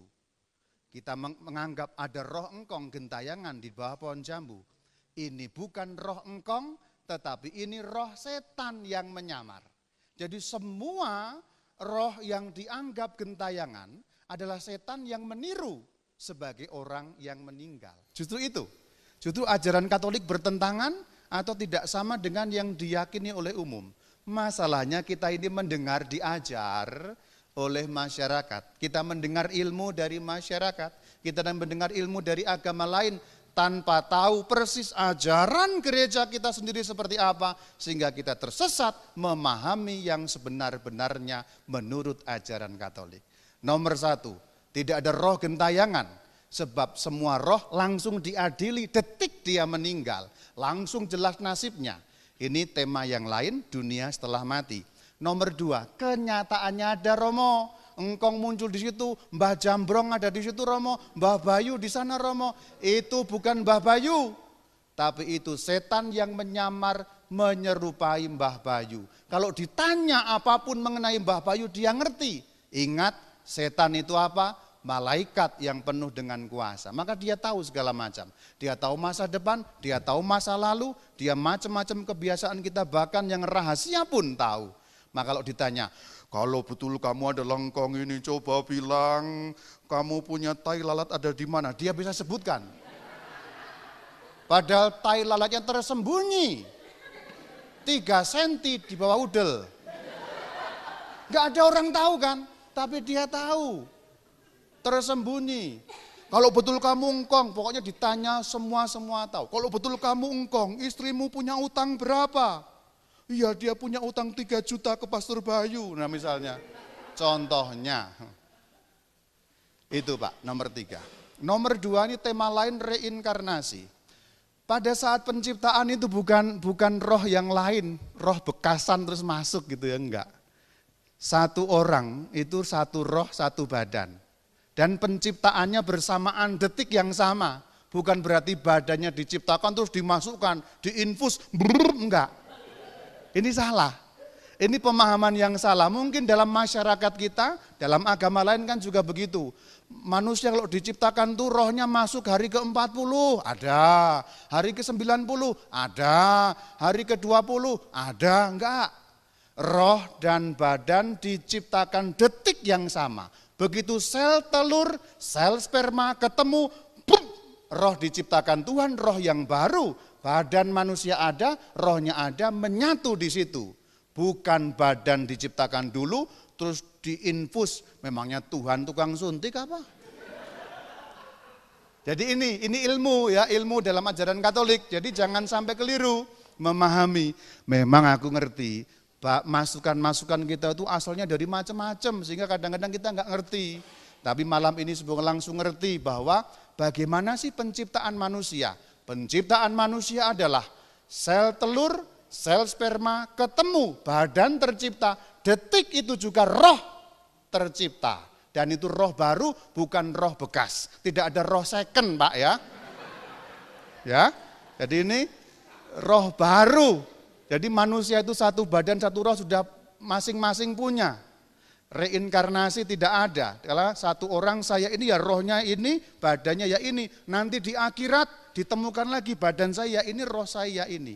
Jadi itu. Itulah kenapa menurut agama Katolik, menurut hukum Katolik, pengguguran kandungan, abortus atau aborsi di umur berapapun adalah pembunuhan. Karena apa?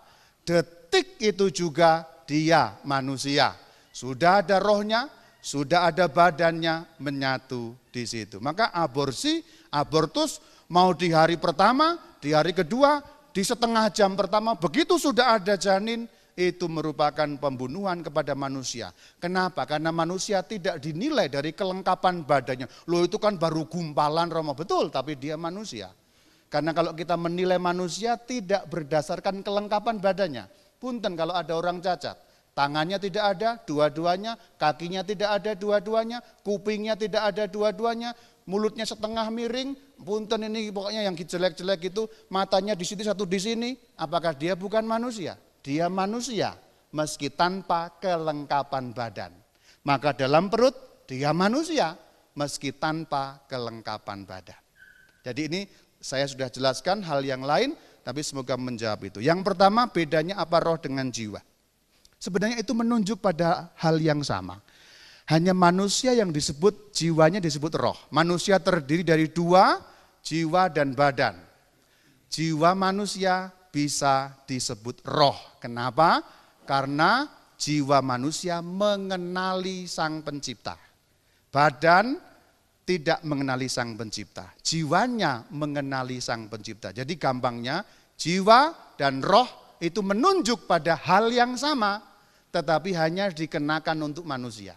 Kita tidak bisa mengatakan roh anjing karena tidak ada rohnya. Anjing tidak kenal Sang Pencipta. Kalau kita berdoa dalam nama Bapa dan Putra, itu bukan berarti anjing ikut berdoa. Dia hanya membaca getaran-getaran. Atau ada azan, kadang-kadang ada azan, dia bukan berarti bertakbir dia. Hanya ada getaran-getaran suara yang mungkin mengganggu atau cocok frekuensinya lalu dia berbunyi. Kalau ada doginya pastor itu kan di sana dalam nama Bapa dan Putra dan Roh Kudus. Oh, ini amin ternyata. Oh, bukan amin itu. Jadi dogi, anjing, binatang jiwanya tidak bisa mengenali Sang Pencipta. Jiwa manusia mengenali Sang Pencipta, itu disebut roh. Jadi roh sama dengan jiwa yang bisa mengenal Sang Pencipta. Kalau kita bicara mengenai jiwa binatang itu juga lain, bukan sama seperti jiwa manusia, tetapi dalam arti kejiwaan. Punya psike, punya psikis dalam kadar yang terbatas. Maka anjing seperti bisa kadang sedih, bisa gembira, itu maksudnya jiwa, tapi berbeda dengan jiwa manusia. Kita kekurangan istilah untuk memberi istilah pada itu. Jadi kalau kita bicara jiwa pada manusia, jiwa pada binatang itu berbeda, meskipun istilahnya sama, tapi berbeda. Karena jiwa manusia mampu mengenali Sang Pencipta, paling kalau dogi itu sedih-sedih sedikit, kadang-kadang ada nangisnya kayak lihat drama Korea gitu. Itu bukan berarti dia betul-betul sedih dalam hati ya, cuman karena mungkin sepi, majikannya nggak datang-datang. Dalam taraf terbatas dia bisa, tapi tidak sampai mengenal Sang Pencipta. Semoga jelas 3 jawaban ini. Yang lain silahkan. Terima kasih Romo Bayu, kita buka untuk pertanyaan kedua.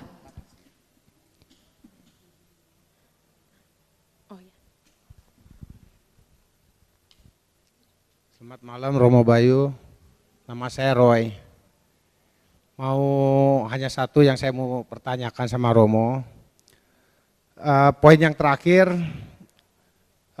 Tuhan itu tidak akan mengampuni dosa kita apabila kita menghujat atau kita menjual roh kita kepada iblis dan setan. Nah, pertanyaan saya, kalau kita punya ajal saat kita itu belum sempat mengaku dosa, bagaimana dosa-dosa yang mungkin karena kita hidup di dunia ada kehilafan yang mungkin tanpa disadari atau disadari kita berbicara kasar atau berbohong sedikit atau besar. Nah, bagaimana menurut Romo? Terima kasih Romo. Ya, kalau belum sempat mengaku dosa, ya mengaku dosalah sebelumnya. Ya ini belum sempat pastor, ya mohon kerahiman Allah. Jadi kalau suatu kali Anda dalam ajal berat, ya sudah pasrahkan pada kerahiman Allah. Kerahiman Allah berarti kita enggak tahu bagaimana, pokoknya aku menyesali semua dosaku, sekarang aku mau menyerahkan jiwaku sepenuhnya pada Allah dan biarkan Tuhan yang mengatur hidupku selanjutnya, yaitu hidup di alam akhirat. Ya, itu saja jawabannya, simple. Jadi sebelum telat makanya ngaku dosa. Begitu kita ngaku dosa, dosa hilang betul-betul dan tidak mungkin lagi diungkit oleh setan. Karena setan disebut sang pendakwa. Nanti di akhirat setan itu mendakwa kita. Loh kamu pernah begini loh dulu begini-begini. Bukan Tuhan yang mendakwa, tetapi setan. Itulah kenapa salah satu gelar setan dalam Alkitab adalah si pendakwa. Jadi kejahatan-kejahatan kita itu nanti kita didakwa oleh setan, bukan oleh Tuhan. Tuhan membela kita, Bunda Maria membela kita, setan mendakwa kita seakan-akan seperti dalam pengadilan itu loh. Jadi setan itu jaksa penuntut umum akhirat kira-kira begitu. Kira-kira seperti itu. Tetapi kalau tidak sempat, sempatkan. Kalau memang betul-betul sudah, bagaimana lagi? Mohon kerahiman Allah. Biarkan Allah bagaimana menurut kacamata dan kerahiman. Lalu kalau seperti itu selamat atau enggak Romo? Saya bukan Allah, tidak bisa menilai. Begitu, selanjutnya silakan. Dari baris keempat dulu ya Bu. Malam Romo, saya Reni. Tadi disebutkan bahwa malaikat adalah roh, bukan jasmani. Tapi bagaimana dengan visualisasi yang ada? Contohnya malaikat Mikael, dia punya sayap, dia ada hidung, dia memegang pedang gitu. Bagaimana menurut Romo? Terima kasih. Baik, pertanyaan bagus. Malaikat itu roh maka tidak punya wujud, tetapi malaikat bisa mengambil wujud sementara. Itu ada buktinya dalam Alkitab, dan itu panjang sekali, tidak hanya 1-2 ayat, yaitu di dalam kitab Tobit. Malaikat Santo Rafael mengambil wujud seorang manusia, tetapi itu bukan wujud badannya dia, itu hanya gampangnya badan fiktif. Sewaktu-waktu dia bisa mengambil wujud itu, tetapi bukan berarti malaikat punya wujud. Dalam kitab Tobit nanti kalau misalnya pulang dibuka, ada ceritanya mengambil wujud. Dan selanjutnya penggambaran malaikat itu dari mana? Itu dari ayat-ayat suci Alkitab juga. Kenapa kok begitu? Karena kita sulit membayangkan, hanya dibilang itu roh. Maka malaikat digambarkan di dalam Alkitab, ada sayapnya, ada begininya, ada pertempuran, ada kuasanya. Supaya apa? Kita punten yang oon ini bisa menangkap bagaimana wujudnya malaikat. Karena kalau tidak digambarkan, kita sulit menangkap wujudnya. Ada hal lain sebenarnya, kalau ada barangkali ada saintis di sini bisa membantah omongan saya. Atom atau yang lebih kecil lagi kuantum atau apa itu sebenarnya nggak bisa digambarkan, itu rekaan sebenarnya. Rekaan dari saintis supaya kita bisa menggambarkan bentuk atom itu. Kalau diteropong benar barangkali tidak seperti itu persis.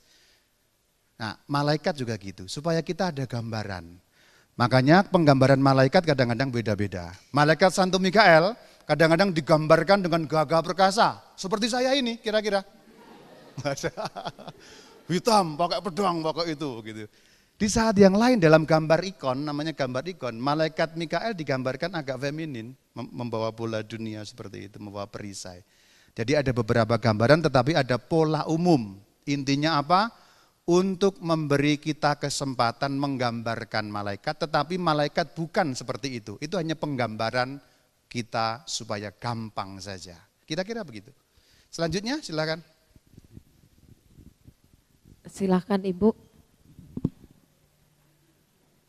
Selamat malam Pastor, nggak kedengeran. Begini Pastor, kan tadi dikatakan bahwa tidak ada yang namanya gentayangan itu tadi ya. Nah, kemungkinan itu adalah permainan daripada setan tadi.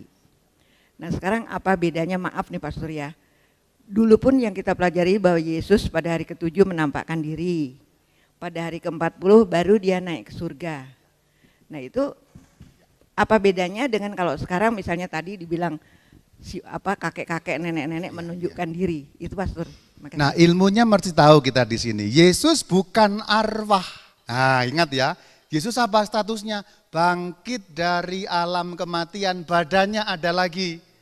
Jadi rohnya Yesus dan badannya Yesus menyatu, jadi bukan arwah gentayangan. Itulah kenapa Tuhan kita berkata, akulah ini, aku bukan hantu, aku bukan arwah, aku bukan roh. Maka ayo diraba tanganku, ayo diraba kakiku, malah belum percaya, minta makanan, diberi ikan, karena di sana banyak ikan produksi. Kalau di sini barangkali diberi siomay Bu, di sini ya. Karena di Bandung, nah itu. Jadi beda sekali, tadi kan saya ngomong arwah gentayangan, arwah itu roh, tapi Yesus bukan arwah. Yesus bangkit dari alam maut, badannya ada. Jadi ada badannya, hanya disebut badan kemuliaan. Ini tema lain sebenarnya. Kalau pengen tahu nanti ya kapan-kapan kita ngobrol. Tapi intinya badan kemuliaan, badannya sama sekaligus beda. Ayo gimana itu? Sama sekaligus beda. Samanya bagaimana? Masih dikenali sebagai Yesus. Bedanya bagaimana? Tidak lagi terikat hukum dunia. Maka ketika para murid waktu itu menunggu dengan ketakutan dalam satu rumah dengan pintu-pintu terkunci rapat, Yesus bahasa Jermannya ujuk-ujuk masuk. Tidak pakai ketok pintu, tidak pakai pencet bel, tidak pakai buka pintu, langsung bludus bahasa Inggrisnya. masuk. Karena apa? Inilah yang namanya tubuh kebangkitan. Besok kalau kita tubuh kebangkitan itu juga seperti itu Bu. Sama, maksudnya Pastor Bayu itu ya seperti ini, sama, dikenali seperti ini. Tetapi dalam wujud yang paling sempurna, gantengnya ganteng banget. Mungkin saya nanti nggak botak seperti ini Bu ya. Pokoknya nanti bisa menembus. Kalau saya tadi dari Indramayu ke sini itu harus naik travel, setelah itu naik kendaraan seperti itu. Kalau tubuh kebangkitan enggak perlu. Itulah kenapa Tuhan Yesus di kota Yerusalem bisa langsung ke Galilea mendahului para murid. Jadi hanya begitu, ting, sampai Galilea. Kalau saya juga gitu, ting, Indramayu, ting, Yogyakarta, ting, Laurentius, ting, woi di kamar orang. Nah itu ya Bu ya, beda sekali. Yesus bukan arwah gentayangan, tetapi kebangkitan. Itulah besok kita seperti itu. Kita itu nanti akhir zaman tidak hanya roh kemana-mana, tapi badan kita dibangkitkan lagi. Jadi roh kita ditemukan dengan badan kita kembali, yang sudah dimakan cacing nggak ada itu. Loh kok bisa Romo, hancur badannya kok masih bisa dihidupkan? Simpel untuk Tuhan. Nah kita ini kalau dipikir-pikir dulunya di mana? Kan tidak ada. Sebelum kita diciptakan kan kita itu enggak ada apa-apa. Maaf punten bukan jorok, bukan sarung, ini dewasa saja. Namanya sel sperma, sel telur kan cuman cret. Kok jadi kayak gini? Nah yang tidak ada menjadi ada. Maka tidak sulit untuk Tuhan besok membangkitkan kita dari badan yang sudah hancur itu untuk disatukan dengan roh kita, namanya nanti badan kebangkitan. Gitu ya Bu ya, terima kasih. Yang lain silahkan. Malam Romo, nama saya Sevi. Tadi saya mau nyambungin soal Romo mention soal ketika seseorang mati, rohnya langsung Tuhan tentukan, Tuhan tempatkan dia akan ada di mana gitu. Terus apa fungsinya hari penghakiman kalau gitu? Ya. Gereja ini memang tema lain tapi saya jawab singkat ya. Gereja Katolik menyebut berdasarkan ayat-ayat Alkitab ada dua macam pengadilan. Ada dua kali pengadilan. Nah ini orang Katolik nggak tahu kan? Atau tahu saya tegaskan, ya bukan nggak tahu. Tapi biasanya tidak menyadari ada dua kali pengadilan. Namanya pengadilan pribadi begitu meninggal dunia dan pengadilan umum. Pengadilan umum makanya disebut pengadilan terakhir. Karena yang kedua. Jadi yang pertama masing-masing orang, yang kedua bareng semua orang yang pernah hidup dari Adam dan Hawa sampai hari kiamat berkumpul bersama. Fungsinya apa? Pengadilan juga, tetapi lebih merupakan pengadilan menyatakan kemuliaan Kristus sebagai Tuhan di atas segala Tuhan, sebagai hakim yang adil. Gampangnya diresmikan semua orang tahu. Bahasa Jepangnya setelah menikah ada resepsinya. Pengadilan terakhir resepsi. Gitu kira-kira. Tidak ada. Gampangnya hanya mengulangi keputusan yang sudah ada. Jadi kalau Bayu mati, mati, diadili, Bayu, tuk, neraka. Besok di pengadilan terakhir tetap sama saya ada di neraka. Karena apa? Resepsi. Kalau resepsi kan menikah, Bayu dan Titi, kan pas resepsi kan nggak ganti Bayu dan yang lain, kan tetap sama Titi. Nah gitu loh. Ini bahasa gampangnya kira-kira gitu. Silakan yang lain. Halo, selamat malam Romo. Saya mau nanya, itu kan ada soal kayak jiwa gitu kan, roh. Terus gimana kalau buat orang kayak misalkan Melkisedek yang diangkat ke atas, itu kan berarti jiwanya sama, roh sama jiwanya kan itu berarti keangkat semua. Terus pas penghakimannya gimana? Sama satu lagi, ada satu lagi tambahan, Tuhan kan sangat sayang banget sama manusia. Dia sampai rela Yesus Kristus sebagai juru selamat menebus dosa kita. Tapi kenapa dulu itu dia menciptakan buah pengetahuan yang justru menjadi celah buat si iblis bikin manusia jatuh ke dalam dosa. Sekian. Dari yang kedua, buah pengetahuan sebenarnya gambaran mengenai pilihan sebenarnya. Jadi sebenarnya itu gambaran bahwa manusia sejak diciptakan diberi karunia yang namanya free will. Jadi ini gambaran sebenarnya, bukan berarti harafiah ada buah. Dalam arti dulu ada pohonnya, tapi ini gambaran untuk memberi gambaran kepada kita bahwa sejak awal diciptakan semua ini boleh kamu makan kecuali yang tengah. Nah inilah yang disebut free will, kehendak bebas. Alkitab mau memberitahu kita dengan gambaran itu bahwa anugerah besar dari Allah kepada manusia adalah kehendak bebas. Artinya kalau mau mencintai, betul-betul karena mencintai karena keinginan dan kehendaknya. Itu indah bukan? Bukan karena robot. Apakah Allah bisa memprogram manusia untuk mencintai semua? Bisa. Tapi bayangkan, kamu punya pacar apa tidak? Belum, segera punya pacar setelah ini ya, saya doakan. Amin, amin, amin. Kamu lebih memilih punya pacar yang bisa sewot, bisa ngambek, atau punya pacar robot? Yes, karena apa? Karena kalau mencintai dia, betul mencintai kamu. Kalau robot suruh ngapa-ngapain mau, tetapi halo, apa kabar? Selamat pagi. Halo, apa kabar? Selamat pagi. Itu. Jadi Allah juga seperti kita, karena pengen manusia mencintai sepenuh hatinya begitu. Manusia bisa salah, itu resikonya. Tapi ketika mencintai, itu betul karena manusia memilih mencintai Allah. Nah itu, gambarannya begitu. Gambarannya gampang sekali, bahasa Jepangnya itu gitu. Kamu kalau dikasih pilihan, ini cewek bisa sewot, bisa ngambek, nggak balas chat kamu gitu ya. Kamu udah kangen nggak balas chat kamu. Atau robot 24 jam 7 hari seminggu balas chat kamu terus.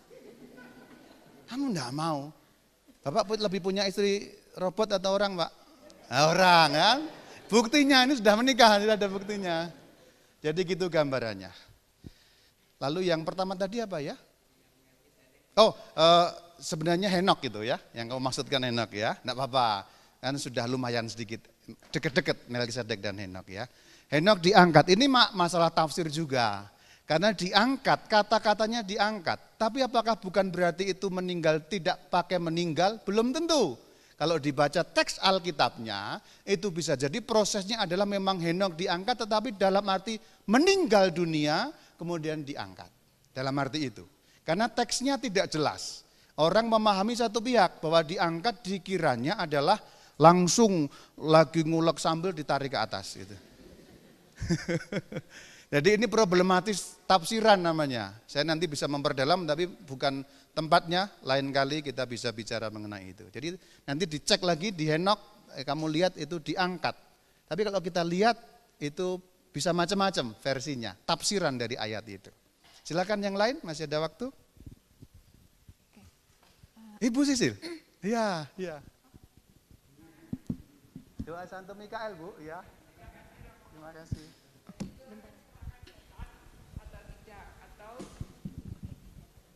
Terima kasih Romo. Jadi Tuhan menciptakan setan atau setan yang mengubah dirinya sendiri dari malaikat yang kudus, kemudian karena dia tidak nurut, dia mengubah dirinya sendiri menjadi setan. Terima kasih Romo. Ya, terima kasih. Maka kalau pertanyaannya apakah Tuhan menciptakan setan? Jawaban tegasnya tidak. Karena Tuhan menciptakan malaikat. Dan malaikat itu punya pilihan berbuat baik dan jahat. Ketika dia memilih berbuat jahat total dan tetap, dia berubah atau dia menjadi setan. Sama seperti Tuhan menciptakan manusia baik adanya. Kan tidak ada manusia dalam kandungan sudah bisa membunuh, itu kan enggak ada. Jadi manusia diciptakan dalam keadaan baik, manusia diciptakan hidup lalu memilih bisa baik bisa jahat. Seperti itulah. Maka kalau jawaban tegasnya tidak. Hanya malaikat yang diciptakan berubah karena kesalahannya sendiri. Begitu. Silakan yang lain. Ya, terima kasih Romo, selamat malam. Saya mau tanya pertama, sebetulnya kenapa sih Tuhan itu menciptakan malaikat yang punya kehendak gitu? Apakah seperti tadi biar malaikat itu juga bisa mengasihi Allah dengan sepenuh hati gitu ya? Kemudian yang kedua, kalau misalkan nih malaikat itu punya kehendak, dia bisa berbuat jahat, kenapa dia nggak bisa balik lagi jadi berbuat baik gitu? Apakah misalkan kayak tadi tuh udah jadi hitam, nggak bisa lagi jadi putih gitu? Karena ya gitu ya, atau ya bisa. Kemudian mau nanya nambah, lagi. Kalau Bentar. nambah bayar yang terakhir. Ya, bentar. 5.000 yang terakhir ya. Silakan ya. Ketika malaikat itu berbuat jatuh, apakah berbuat jahat gitu ya, jatuh ke dalam dosa. Apakah malaikat-malaikat yang jahat itu juga kayak apa ya, ayo ikutan gitu ke malaikat-malaikat yang baik gitu ya, dikomporin. Nah terus malaikat-malaikat yang jahat itu kenapa sih suka kayak ngeprank gitu loh sama manusia, misalnya ya gorden lah digoyang-goyang gitu loh, kursi digoyang-goyang, kenapa gitu, buat kita takut kenapa gitu ya. Terus sama gini. Wah, 4 ini ya, 4 ya. Yang ini 25.000 yang sekarang. Sebentar. Terus sama gini, kan katanya kalau misalkan orang itu ke Gunung Kawi biar jadi kaya, biar jadi sesuatu yang hebat gitu ya. Kalau misalnya masalah feng shui misalnya, ditempatin di sini sesuatu biar jadi apa, apakah itu juga termasuk bagian dari si jahat atau bagaimana? Terima kasih. Iya. Saya jawab dari yang terakhir, feng shui, apakah itu bagian dari itu? Ada banyak tahayul dalam feng shui. Jadi Anda boleh cek dalam ilmu feng shui, ada banyak tahayul dalam ilmu itu. Barangkali ada yang ahli di sini, nanti boleh kita bertemu, bicara kapan-kapan. Tetapi de facto ada banyak tahayul di dalam feng shui. Maka daripada kena tahayul, lebih baik tidak, sangat simpel. Oh ada ilmiahnya Romo, oke, tapi kamu harus betul-betul pilah. Mana yang ilmiah, mana yang tidak. Karena pada kenyataannya unsur ini, unsur itu, unsur ini, unsur itu, nah itu banyak tahayulnya. Maka lebih baik gara-gara sesuatu yang tercampur, kalau beras, banyakkan rumput dan banyakkan tanah, lebih baik tidak usah dimasak toh. Sampai betul-betul kita bisa memilah. Tapi kalau kamu yakin bisa memilah, ya silahkan. Tapi saya katakan terlalu banyak tahayul dalam ilmu yang namanya feng shui itu sama dengan primbon dalam bahasa orang Jawa. Itu yang keempat sudah aku jawab. Setan suka ngeprank kenapa? Suka nakut-nakutin, suka apa? Satu jawaban ini berlaku untuk semuanya, dia pengen mencari kaitan dengan manusia, apapun caranya. Jadi setan itu ingin selalu mencari kaitan dengan kita, apapun caranya untuk menyesatkan kita. Loh kalau nakut-nakuti kan malah kita jadi suci, Rama terus berdoa, takut salah Maria penuh rahmat Tuhan sertamu, kan jadi begitu. Ya memang, tapi bahwa ketakutan pada setan membuat engkau terbelenggu dan tidak melihat kekuatan Allah. Macam-macam, salah satunya hal seperti itu. Tapi intinya satu, bahwa setan ingin mencari kaitan dengan kita. Mencari pintu masuk, opening, untuk menyesatkan kita dengan cara apapun. Yang nomor 2, aku lupa saudariku, saking banyaknya pertanyaanmu. Oh iya, malaikat apakah bisa berubah? Tidak. Tradisi Alkitab dan tradisi suci mengatakan sepertiga malaikat. Karena tadi tetap. Jadi tidak ada malaikat ngocok-ngocokin, ayo ikut partai sini yuk, pakai, enggak ada. Karena sekali berdosa mereka tetap selama-lamanya. Itu berarti juga sekali keputusan malaikat menyembah Allah, jadi malaikat yang jatuh sekali keputusannya, malaikat yang tetap juga memutuskan. Bukan berarti malaikat yang tidak jatuh tidak memutuskan, mereka memutuskan, yaitu memutuskan menyembah Allah dan mengabdi kerajaan Allah total 100%. Jadi tidak ada namanya pertambahan partai setan itu enggak ada ya. Jadi kalau dihitung suaranya dari awal penciptaan sampai akhir zaman jumlahnya tetap. Kira-kira tradisi suci mengatakan 1/3 skor untuk setan, 2/3 malaikat setia pada Allah. Jadi jangan takut, setan hanya 1/3 kekuatan. Tidak mungkin melawan kita untuk pemilihan presiden nanti. Presiden kita kan Tuhan Allah, nah gitu loh, presiden surgawi maksudnya. Nomor 1 saudariku apa? Nah kamu juga lupa, aku juga apa lagi ya? Lupa semua ya. Ya sudah, nanti kalau ingat lagi. Kamu ingat? Oke, baik. Ya, ini terima kasih diingatkan. Kenapa menciptakan malaikat yang punya free will, yang punya kehendak? Karena Allah kita, satu-satunya jawaban Allah kita, Allah relasi. Allah relasi. Bapa, Putra, Roh Kudus. Bapa mengasihi Putra, Putra mengasihi Bapa, Roh Kudus dalam satu relasi. Itulah kenapa dalam kitab Kejadian, perhatikan baik-baik. Kejadian 1:26, baiklah kita. Kata dalam Alkitab kalau menunjuk pada Allah selalu aku di mana-mana. Aku berfirman kepadamu, aku perintahkan kepadamu. Tetapi di situ ketika Allah berfirman, Allah mengatakan baiklah kita. Berarti Allah kita, Allah relasi, Allah Tritunggal Maha Kudus saling mengasihi. Itulah kenapa Allah menciptakan manusia yang punya kehendak bebas, menciptakan malaikat pun yang punya kehendak bebas, supaya relasi yang dibangun adalah relasi atas dasar kebebasan, dan itu keindahan. Jadi relasi menggambarkannya gampang sekali. Kalau kita atau siapa, seorang bapak, seorang laki-laki memaksa seorang perempuan menjadi istrinya, ya lama-lama tidak indah. Tidak ada keindahan dalam seperti itu. Tetapi kalau saling mencintai, I love you full, disitulah keindahan terjadi. Itu sama, bahasa Jepangnya gitulah. Jadi tidak usah pakai bahasa yang sulit-sulit, gampangnya adalah Allah kita, Allah relasi. Kita, Bapa, Putra, Roh Kudus, Allah relasi yang saling mengasihi. Maka dia mau ciptaannya pun menemukan keindahan dari relasi kasih. Itu jawabannya. Pusing Romo? Sama. Silakan selanjutnya, masih ada waktu Silakan untuk 1 menit. pertanyaan selanjutnya. 1 menit masih ada. Oke. Romo mau tanya, saya Rudi. Ini dalam firman Tuhan ya dari Ibrani 4:12 mengatakan bahwa begini, sebab firman Allah itu hidup dan kuat dan lebih tajam daripada pedang bermata 2 manapun, ia menusuk amat dalam sampai memisahkan jiwa dan roh, sendi-sendi dan sungsum. Ia sanggup membedakan pertimbangan dan pikiran hati kita. Kalau tadi dikatakan bahwa jiwa dan roh itu sama. Nah ini di sini kok disebutkan seperti itu, Romo? Ya, Alkitab sering memakai sesuatu yang sama untuk menegaskan, Pak. Itu yang teknik-teknik dalam Alkitab. Jadi beberapa ayat memang menyebutkan sesuatu yang sama, dijejerkan untuk memberi penegasan. Jadi sebenarnya begitu. Ada banyak contoh dalam Alkitab, kadang-kadang dua hal itu bertentangan, kadang-kadang dua hal itu sama. Jadi untuk menegaskan, langit dan bumi itu menegaskan ya, laut dan segala isinya untuk menegaskan. Jadi itu memang teknik menulis pada zaman kuno, menjejerkan dua hal, entah yang berlawanan, entah yang sama untuk memberi penegasan. Tapi sebenarnya itu tetap sama, jiwa dan roh menunjuk pada hal yang sama, meskipun penggunaannya berbeda. Jiwa dan roh itu sama tapi sedikit berbeda, sebab roh adalah jiwa yang mengenali penciptanya.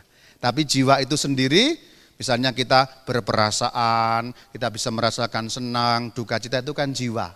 Tapi bagian kita yang bisa mengenali sang pencipta itu disebut roh.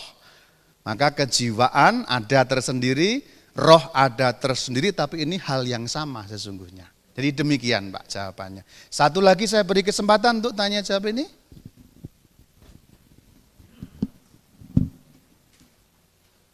Selamat malam, Romo. Saya Yonita. Saya mempunyai 3 pertanyaan. Yang pertama tentang malaikat, kan katanya tiap bayi itu dikasih ada malaikat pelindung. Bagaimana cara mengetahui nama malaikat pelindung kita? Terus yang kedua, waktu itu saya pernah jalan dengan pacar saya waktu dulu ke daerah Jawa Tengah dan mengalami suatu ketakutan yang digoda sama mungkin setan.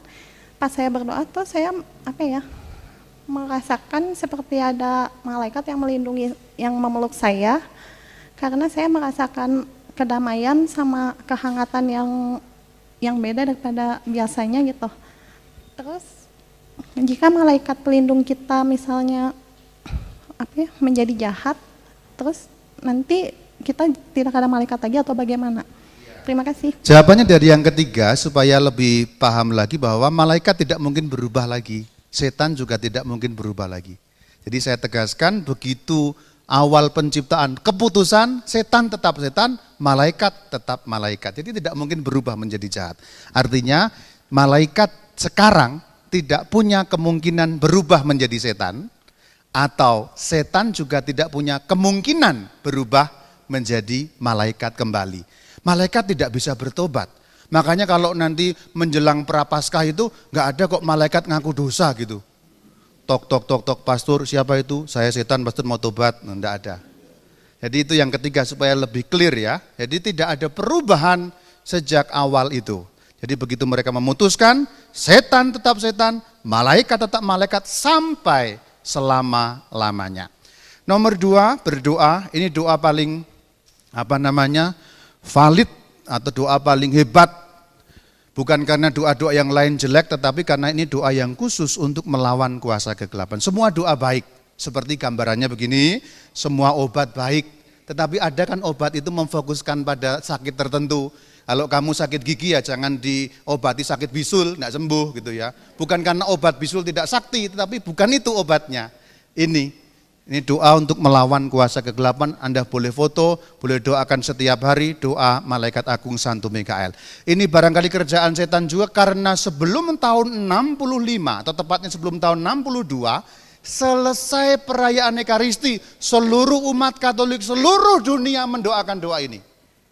Sebelum 62 atau sebelum tahun 65 dulu didoakan selesai misa, semua umat yang selesai misa mendoakan ini semuanya. Entah kenapa hilang dari peredaran sampai hari ini, bahkan tidak jarang orang tidak kenal doa ini. Padahal ini doa perlindungan perisai kita terhadap serangan kuasa kegelapan. Jadi betul pasti itu malaikat. Pertanyaan nomor 1, apakah setiap bayi, setiap orang, tidak pandang agamanya apapun, jadi itu bukan hanya orang Katolik, berarti semua manusia mendapat malaikat pelindung. Apakah bisa tahu namanya, Romo?